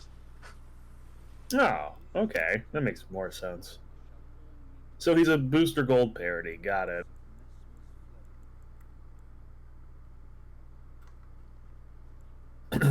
His costume kind of reminds me of the boys version of the TV version of Soldier Boy a little bit. Except Captain like Truth. Oh. There's so many like cheapo comics characters are just Captain and then adjective. well, like that's the easiest. Oh my god! This guy just one-shots me. Did I tell you my name for a captain-based comic book character? Captain Tenacious. And yes, it's inspired by Tenacious D. Hold on, I gotta send you a picture of this character, because, oh my god. I have seen him. I think I've seen him. But let's just make sure. Hold on, we're just gonna send a quick little photo to the members text. Captain Truth. Hold on. I just blinded myself for a second. God damn, this is hard to look at. I really hope that's just a skin-colored shirt, but I think I know better. So it's not the same character I was looking at. That's even worse. Yeah, no, that's bad. To quote Smiling Friends, wow, that's really bad. Oh, how dare they include this particular character in the book? Because they put Rom Space Knight in this book. Oh my god. You don't know Rom? Hold on, wait. I think I do. The name sounds stupid. Yeah, I know Rom. Okay. Yeah. This is the Hasbro character. I think right? I've talked about him too while we were streaming. Well, Rom wasn't he Space Knight. like a character like? He was a Hasbro toy that was like back in the day. Marvel collaborated with Hasbro a lot, Yeah. and so when Hasbro wanted to sell these toys called the Space Knights, Marvel did a whole comic series for them specifically for their main character Rom, and it was a whole huge hit. But then Hasbro pulled out, and Marvel was forced to stop making Rom comics for a while, which is a shame because the character's actually kind of cool. Hold on. Oh, I actually have a fuck. Captain Marvel comic from last year. Yeah, no, I remember. I think that's what brought it up the last time I talked about Rom. Is like he made an appearance in a Captain Marvel comic you were reading. No, so he actually wasn't in the. But he was on a variant cover. That's what it was. Yeah, variant comic, which is a shame because it would have been awesome if he showed up. That's the I other don't thing. think they're legal. Modern artists' interpretations of Rom look badass. I love them. Yeah, I just think they're legally not allowed to share it. I'm sure it's tricky, but I'm sure Hasbro's not like, fuck. I hope not holding him hostage like they probably were originally. Probably still. I mean, it's Hasbro. Anything's possible. Oh my god, this one I don't even need to like watch through. I recognize this one from the name in the caption. The NFL Super Pro. Hold on. Just ESPN? Like what? The NFL Super Pro is a character commissioned and paid for by the NFL for Marvel Comics. That's amazingly He stupid. is a superpowered football player. Wow. That is beautifully dumb. Ow. Oh, he No, just... everything about this character I kind of love. I think He's I'm... so goofy, but in a funny way. I love him. I really do love him. It's terrible, but I think wait, this why? is... Hold on. Go on. What? Oh no.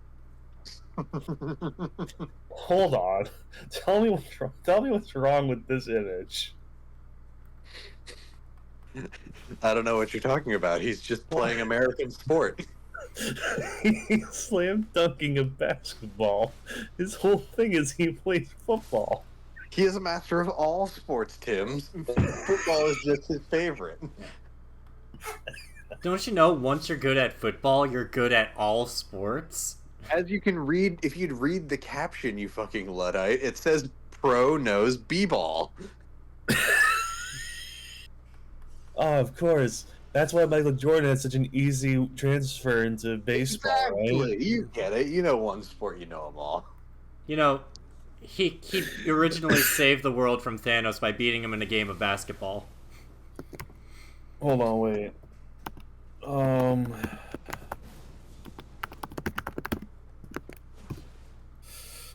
Okay. In defense of my argument, well, not so much against my argument. Bo Jackson. Because Bo Jackson played multiple sports. Very good in all of them. Actually, wait, hold on. I'm going to double check that really quick. Yeah, he was a baseball and football player. And he was very good in both from what I understand. Oh, also, if we're gonna talk about fucking wild ass name choices for like bad comic book characters, Captain Marvel. No, not the one you're thinking. Shazam? No, not that one either. Holy shit. There is a third. Wait, but not related to Marvel still, right? Nope. This Okay. Captain Marvel was made by Enterprise Comics. Oh, that's even worse. And if you think that name stealing is egregious, read the name of the guy in the bottom right. Hold on. Oh my god. Dr. Fate? Yep. Yeah, no, surprisingly, this character I don't think lasted very long. Nope. That's pretty bad. So he has his own Wikipedia page. Captain Marvel was a superhero published by Myron Fast's short-lived MF Enterprises. The character is unrelated to those published by Fawcett Comics, DC Comics, or Marvel Comics, and only appeared in a few comics in the late 1960s before legal challenges shut down the publisher. Because shockingly, when Marvel and DC were already going at each other's throats over who got to call their character Captain Marvel, they didn't like this fuck coming out of nowhere and trying to do it. Oh, two of them are already fighting over it. I should join the game. I'm sure they won't notice me just slip in here. And hey, maybe people will like this one more. One of them is Oh. Elastic Man, the other one's the Atom Jaw. Well, and as you can see from this cover, his whole deal is that he can split his body into little segments. That's his whole deal. Dang. He's Got it. basically This just is a that planned one act. guy. He's basically just whatever Nathan Fillion's character is from Armful Suicide Off. Squad. No, first off, the detachable kid was a reinvention of Arm Fall Off Boy, another obscure DC character. What?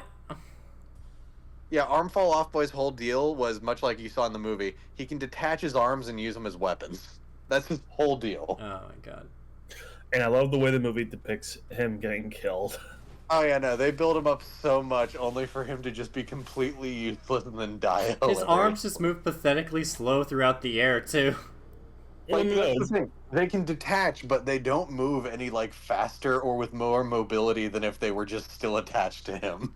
well, it's not even just that. It's that once it gets to the people he's fighting, he just gently He just slaps. starts smacking them. Like It's so stupid. I'm just And slowly. then when he's getting shot to again, death, it's such a great reveal. Is like even if you knew this guy was like going in, this guy was supposed to be Arm Fall Off Boy. Still, just seeing that like no, his power is purely just to be able to remove them. They still like they're not like any better once they're off. They just kind of float at a normal walking speed and are just regular arms, just Well, disembodied. nothing's funnier than like his actual body reacting to getting shot. Yeah, but 'cause he's- it's just his arms getting fucking shot off. Oh god, that movie. The opening sequence to the Suicide Squad is so fucking funny. Yeah. If you don't like that movie, I'm sorry, but you're just wrong. The newer one, not the one The that they newer made. Yeah, yeah, the Suicide Squad, not Suicide Squad. 2016 Suicide Squad is a fucking. But 2021 The Suicide Squad is an excellent movie. Maybe not excellent, Again, but it's This much is a better. very big reduction, but I think the thing that really just sold me on that movie and why I'm kind of feeling excited about James Gunn kind of making some major calls with the future of DC is it was not afraid or ashamed of being a comic book movie. because 2016's Suicide Squad movie. One of its two of its main and most impactful characters are fucking Polka Dot Man and Ratcatcher. Well, yeah, but my thing is 2016's Suicide Squad. It went into it being like we're gonna be the anti-Marvel movie. We're gonna be the anti-superhero. And not only was it not that, not only was it the most by the numbers comic book movie you could have gotten, but you could also tell it was kind of ashamed to even be associated with comic books. Like, we don't want to be associated with the Joker or Harley Quinn. So here's our version of those characters that are garbage. Respectfully, Margot, but that movie did not do the character justice. I mean, I think everyone else knew that and also saw that even though she was put in a bad movie, she still had potential as Harley, which is why she was one of the only casts to be carried over into the new canon. Yeah. These sons. Well, no, hold on. Boomerang. Fine, yes, there's nothing saying that it's not the same canon, but you know what I mean. No, but Boomerang was really good. Yeah, but I'm not disagreeing with that, but they still killed him off at the beginning of the. Which, it pissed me off. But also, it was an important way of showing that no one was safe. No one was off the table. Like, take it on the chin. Just take it on the chin. I mean, again, I'll never get over fucking. I'm a fucking superhero. Boom. Oh man. Again, they made Polka Dot Man one of the most like fucking engaging characters in their movie. That's fucking wild. But then again, fucking Spider-Verse would turn around a few years later and make the Spot equally engaging. Spot had potential. Also, hey, did you think that the NFL Super Pro was a massive sellout of a character? What if I told you we could go lower? How lower? Oh. The AAU shoe per star. A walking advertisement for AAU shoes. What the fuck is AAU shoes? A defunct brand of tennis shoes. Love it. Who promoted this? No, he's back! Hold on. The man behind the mask? No, Ancient Dragon Man. Oh. Jason Voorhees? Sorry. I just got one shot by Ancient Dragon Man. It's like, try bravery ahead. And then I fall. I'm like, oh, I can beat this next box. And then Ancient Dragon Man fires a laser beam at me. No, for context, though, for the AAU shoe per star, comic book ads were not an uncommon thing at all. It was just always funny whenever they tried to make up their own superhero for the sake of it. But is AAU shoes around? Did they like evolve into a different company?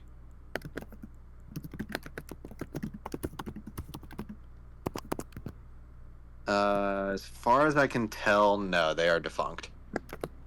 But they were a brand of basketball shoe and stuff, and like other sports like footwear.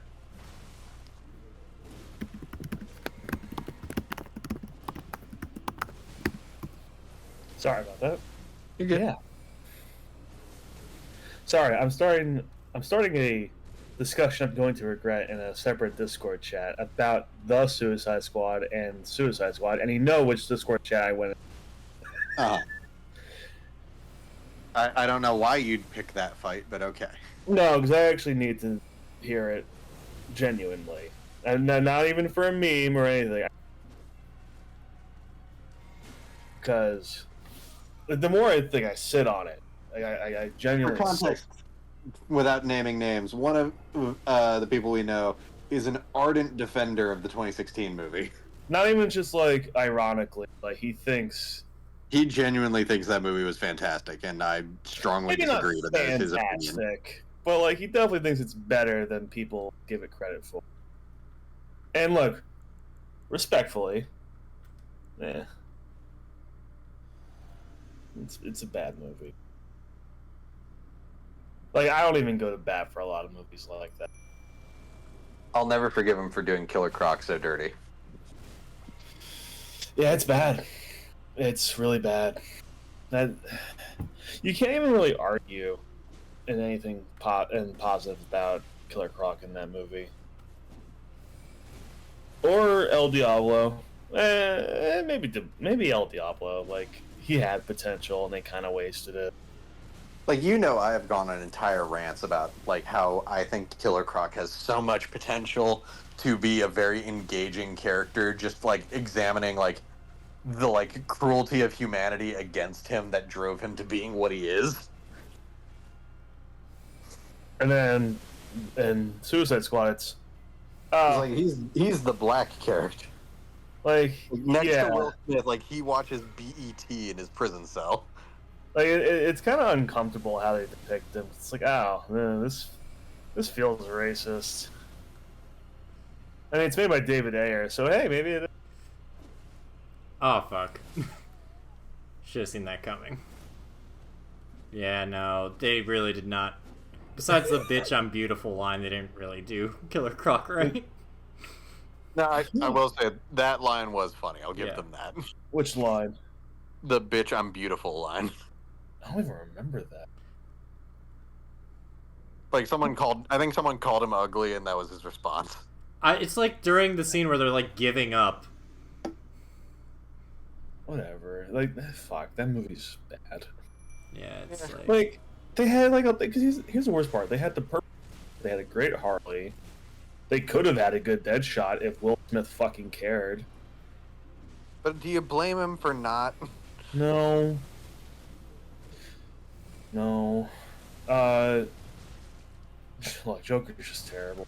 I'm sorry, guys. It's bad. Actually, I'm not sorry because I think everybody. It's not good. Everyone knows. Well, I mean, Snyder fans are weirdly defensive of him, but that's only because they're convinced he is part of Zack's weird grand vision. Which there was none, but respectfully.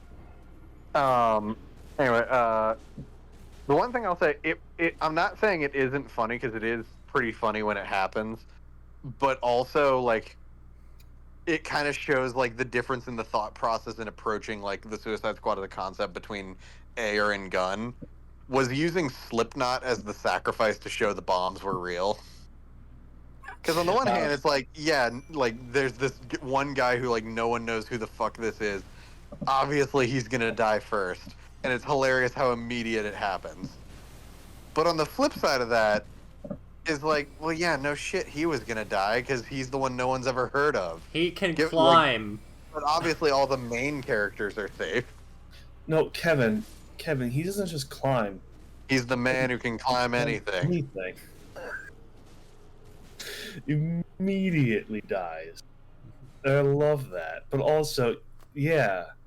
But again, flip over to the Suicide Squad, where not only do they kill off like a bunch of the characters you've never heard of, but they also then, when you think, okay, I get it, haha, kill the B team no one cares about, then they kill Boomerang, a character who was carried over from the previous movie and was a fan favorite.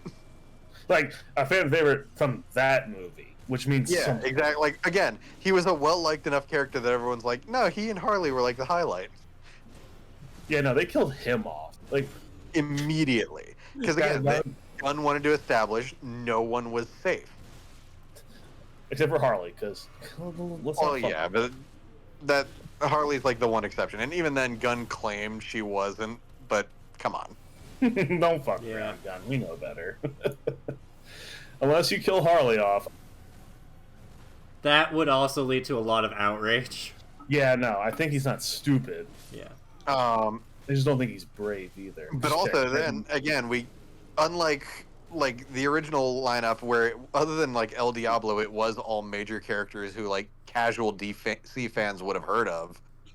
The Suicide Squad main cast is made up of a mix of like recognizable and obscure DC characters. And then just like a weasel that eats children. I was gonna say, so like, sure, we get Harley and we get fucking King Shark and like all that, but then we also get fucking Weasel and Ratcatcher. I will give the one thing I think, Will, who we give a little bit of hell for liking this movie. The one thing he did make an argument of is the lack of having Deadshot in the sequel does kind of hurt it a little bit. Not because like I loved Will Smith in the first movie, but because like, yeah, Deadshot is kind of a staple of that team. Yeah, the comics kind of established him as a staple character of the team, but also the nature of the team is it's whoever they have. Yeah. I was about to say. And also, like, I hate to say it, Idris Elba was a better performance. Oh, it was a better performance, but also like it's the same fucking character. Who cares? No, it was not really that like disguised that Idris Elba as Bloodsport was standing in for Will Smith as Deadshot. Now, I give respect to DC. They were not replacing the character out of any pettiness. It was because they didn't want to take it away from Will Smith in case he wanted to come back. Yeah, they didn't want to just recast Deadshot in case Smith did like make the time. Yeah, like I totally respect that. I also love that they picked like a like obscure character who does have some cred, because they even mention in the movie Bloodsport's whole deal is that like he almost took out Superman because he got a kryptonite bullet. However, they do make a good joke. It's like most DC hitmen in that he's really just good at shooting, and that's kind of where it ends. But also, again, like his comic character, that's about all he is. He's a guy with a gun who's like after fucking superheroes. Yeah. But they kind of take that to the next level in the movie by literally just like, God, there's something so deeply creative about having every part of his suit be a weapon. Yeah, I do kind of like it. Kevin, I think you might need to come back to this guy later. Yeah. Jack, I hate to break it to you. The other route I have is a bullshit fire guy that one-shots me with all his fire powers. Oh, the Wicker Man? No, not Wicker Man. Oh, different. While you were fire talking guy. about Got it. all the D-list heroes and all that stuff, I was fighting a Flame Knight who kept taunting so it's me. either Dragon Man or Flame Man. Dragon Man or Flame Man that summons one basic fire orb, and that fire orb one-shots me. So All right. I can at least cheese like Dragon Man if I get the right chain going.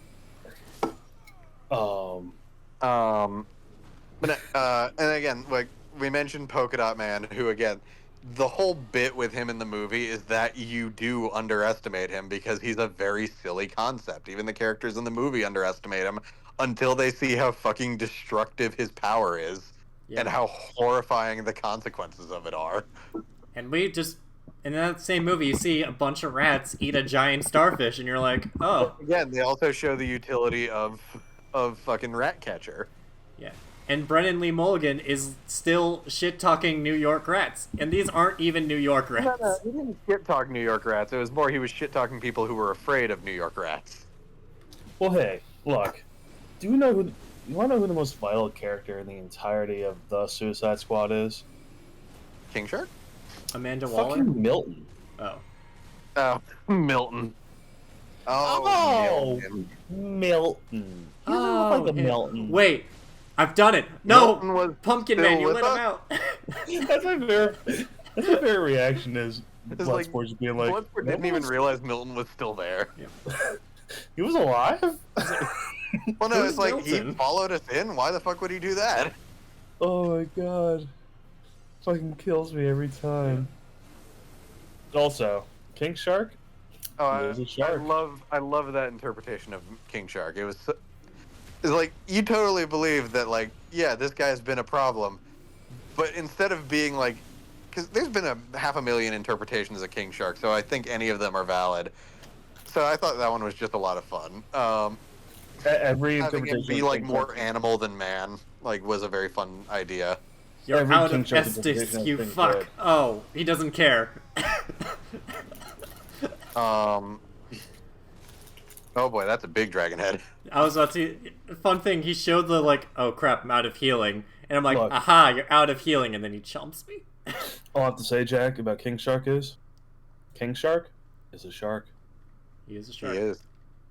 My favorite quote from that is he says that the entire movie, and then the back he goes, "It was an honor fighting with you." Oh, now you say something. Going back to Ratcatcher, I love like her characterization because like, they make great use of the fact that they chose like a success, like a legacy character version of Ratcatcher, but also they don't, just because they show the rats can be like wildly useful and effective, they don't shy away from the fact that like Ratcatcher themselves is not a high risk fucking like villain. Both Ratcatchers mostly like committed petty crimes. Like they'd use the rats to just steal shit. Like they weren't like going after people typically. Yeah. Also, this was the last time that Taika Waititi was likable. Damn, Jesus. So mean for no reason. Like, don't get me wrong, that one's Jesus Christ, that was the quickest one yet, Kevin. Look, don't. There were 2 murders in the span of 5 seconds. But no, like, don't get me wrong, that scene of like her remembering like her father, like the original Ratcatcher, that was fucking heartwarming as shit. But Oh, I love that scene. Gotta rewatch that fucking movie. I probably will at some point. And of course, if we're gonna talk about like not being afraid of like making actual characters out of comic book silliness, we got to talk about Starro. The I'm character sorry. that is such a like face for like corny old school comic book characters that robot fucking chicken used him. No, I'm sorry. Starro's always cool. I don't care. No, don't get me wrong. He's definitely one of those characters. Like, yeah, if you hear him described to you and you see a picture of him, you think he's just silly as hell. But then if you actually like think about it for more than 5 seconds and see how DC uses them half the time, you realize, oh, this is horrifying. Nah, Starro's awesome. And then you just go to the movie where he's just like, I just want to be left alone. Well, no, he still did try to enslave the Yeah. entire fucking like island Yeah. after that. That is true. Here's my thing, unrelated to this movie, because we have been talking about it. Oh my fucking god. Jack, how do you feel about in Transformers 3, Optimus Prime shooting Sentinel Prime, whatever his name is, like the way he did? Oh, fucking executing him like that? Yeah, how do you feel about that? I mean, it feels really weird that Optimus is the one doing it, but like, other than that, yeah, justified. I don't know, because like on one hand, like it seems out of character, but then you're like, okay, yeah, no. No. Optimus was betrayed by this Here's the guy. thing. For the greater character of Optimus Prime, it's very out of character. For Bayverse Optimus, not so much. Well, yeah, I mean, come on, guys. We know what kind of Optimus we have here. But also, like, this dude betrayed him and also killed one of his top lieutenants in the process. Was about to enslave the entirety of humanity, if not kill them all. Nah, it's fine. I'll let this slide. Because the people treat it like it was the worst thing Optimus Prime's ever done. I'm like, maybe, but bar's low. Fucking. I mean, his fight with Megatron prior to this is fucking sick, though. Just one arm decapitation. Absolutely wild. Like, Megatron went into that fight so... Like, yeah, I got this. And then Optimus just fucking yanks his head off. Nothing. Like, yeah, alright. Anyway. Anyways. Fuck this man. You having fun, Kev? No, he's about to kill my tank. Oh, now it's up to the DPS. Which I sure as fuck am not. Yep. I should have hired a healer. Okay, maybe I'll do the ultimate, like, I'm tired of this, because everything in this whole friggin' DLC has done nothing but one-shot me. It is... I'm going to almost call upon 12:30. help. Wait, it's almost 3. Well, We are we've been 3 going for hours 3 in. hours. I am not going to bed until I kill this man. Oh, God. Jesus, Kevin, I have to be up early. You don't have to be part of this. I'm just He's saying. just stating this is going to happen. I don't even know what this is. A smithing stone 4? Okay. This is a smithing stone 4? Oh. Well, this is bad. Alright, well, I have my great rune up. I have my potion drink. I'm set onto the ashes. And this is the one. This is going to be the one. I Look, can't Kevin. summon him because I used the finger. Oh, my God. This sounds like it could be endless entertainment. A new reality show, Flat Earthers, will pay cash if players can convince experts the Earth is flat. I'd watch it. Oh my god. 10 out of 10. That would be fucking hilarious. On On the flip side, maybe don't platform these morons. But Yeah, other no. than that, Like, the more we make fun of them, the more we... if it gives me a chance to prove that these people are wrong, let's go for it. It is my one fear about, like, making fun of people too much. The more you make fun of something and spread their message, the more some people actually believe it. Which is so Which is kind of beautiful sad in a weird way. Well, Kevin, Yeah. I know this is going for a while, and I know it may be discouraging, but are you gonna sit there, swallow your blood, swallow your blood, Are you gonna spit it out and spill this, guys? No, I'm sitting there and I'm eating that horse. I was attempting to quote fucking when he like remembers his dad before he goes to fight the bad guy at the end. Yeah. No, I can only think about the scene where like he has his hand on Gohan's shoulder in the abridged series, and he's like, "What are you gonna do? Sit there, let him take it, or are you gonna get up there and eat that horse?" It's a callback to his pep talk with Vegeta. Yeah, Yeah, it was great. it's so great. Like, I'm not one of those people because there are genuine Dragon Ball fans who are like, the abridged series is better. It's like, okay, you're weird. Don't get me wrong. Do I think if you don't want to like go back and watch through the whole series, is the abridged series just a fun way to recap stuff? Yeah, Yeah. sure. As long as you remember it's not 1-to-1. It's definitely not.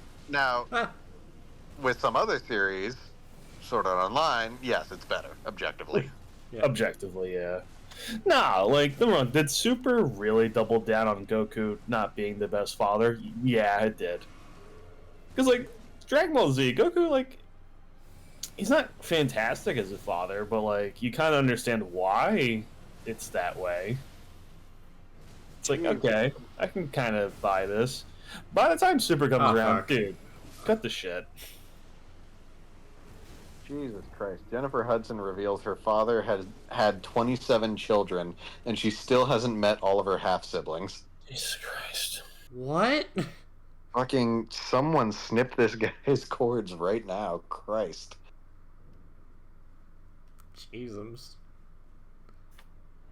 It says time for friendship. I see all of these blood pools, not a it single Nick? summon. Is it Nick Cannon who had all the kids? Yeah. Someone in the comments joked, is her dad Nick Cannon? There's another rapper who had a bunch of kids. I can't remember who it is though.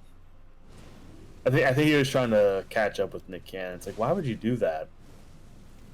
Yeah. You don't need to be having this many children.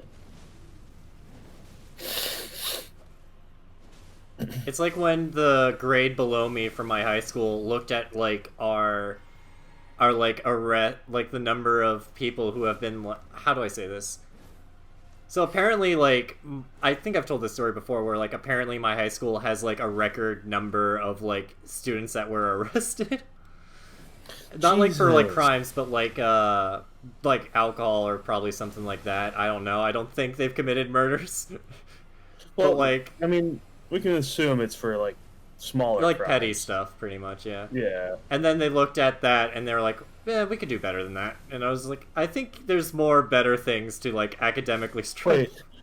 Wait, you can do better in what way? They had a tally chart of the number of times where like someone was like arrested, and the No, wait. Do you want to? Well, here's my question: do you want to decrease or increase that number? I really hope it was decrease. But knowing my luck and the amount of memes of our culture has embraced, it probably wasn't that. It's like, sir, we've had multiple students. We've had up to 20 We've had students too this many year arrested for partiers in our DUI. generation. We can increase that number. Let's start serving booze in the cafeteria. Yep. Sir, don't question me. Just like, yeah, we got a lot of alcohol bottles in the bathroom. Like, oh god, it's such a mess. We could find more obscure ways to hide our alcohol. It's like, no, that's What? not the point of That's this. not, sir. What would the superintendent say? Who do you think gave me the idea? I actually can't. How do I say this? My mom. My mom was so you- Superintendent Tim. Oh, boy. My mom was superintendent of the high school for a little bit. That's funny. So Alright, Tim, because we mentioned it earlier, like that about Justin Timberlake's DWI. Did you hear he had apparently had a bit of a "Do you know who I am" moment with the cop? Oh, you mean this is gonna ruin the tour? Oh yeah, because for context, Justin Timberlake got pulled over for driving while intoxicated, got arrested for it, and apparently it was a whole thing where the cop had no fucking clue who he was. Yeah. No fucking way. And apparently he also refused a breathalyzer test during it. Oh, Yeah. totally I innocent think then. like there was a quote from him that's like, "This is going to ruin the tour," and he's like, "What tour?" And then Justin Yeah, Timberlake's that's like, "The essentially world." like. Because frankly, if you're that cop and again you don't know who Justin Timberlake is, you think this guy's a schizo. Yeah. It would be funny if like he went home to like his daughter and it's just like, I arrested the weirdest guy today. Well, wait, here's the funny thing. So after that, he got released and went to the show he was supposed to be going to. He was still under the influence. What the fuck? What? Yeah. I mean, they probably paid bail, but like, Dude, dang. no, he was still fucked up when he went to farm. No, that's fuck. Like, what the fuck's wrong with you?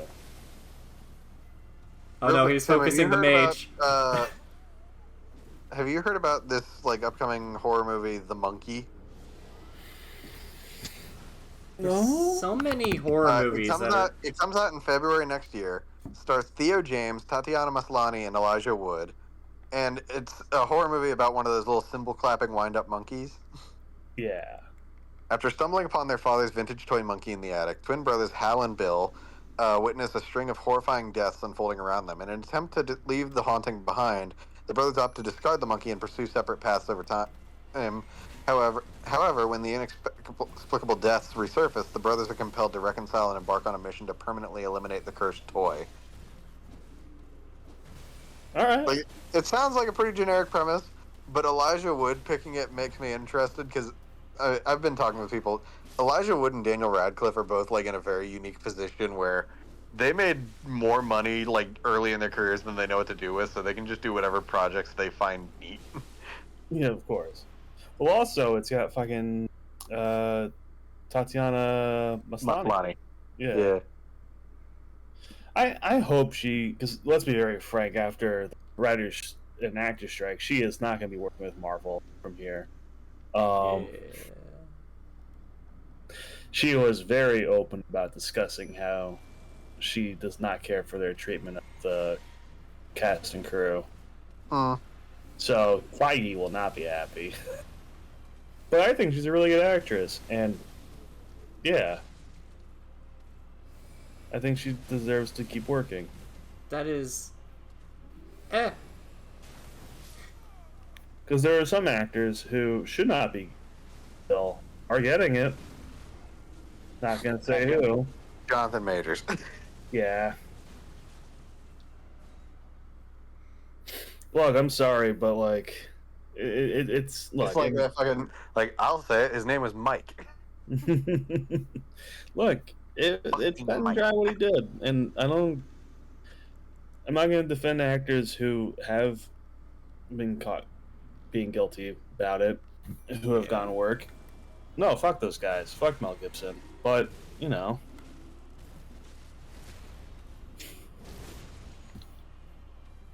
I don't think an actor should stop working purely because people didn't like a show they were in.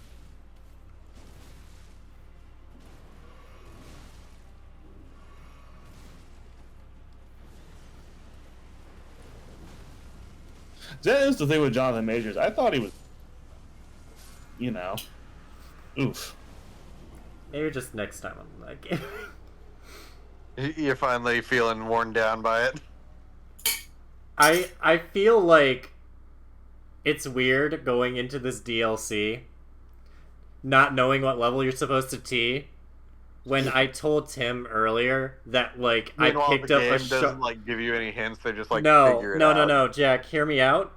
Right before I walked into this dungeon, like before I fought Moog, they gave me something called the Ancient Somber Dragon Shard, which maxes out a like legendary weapon.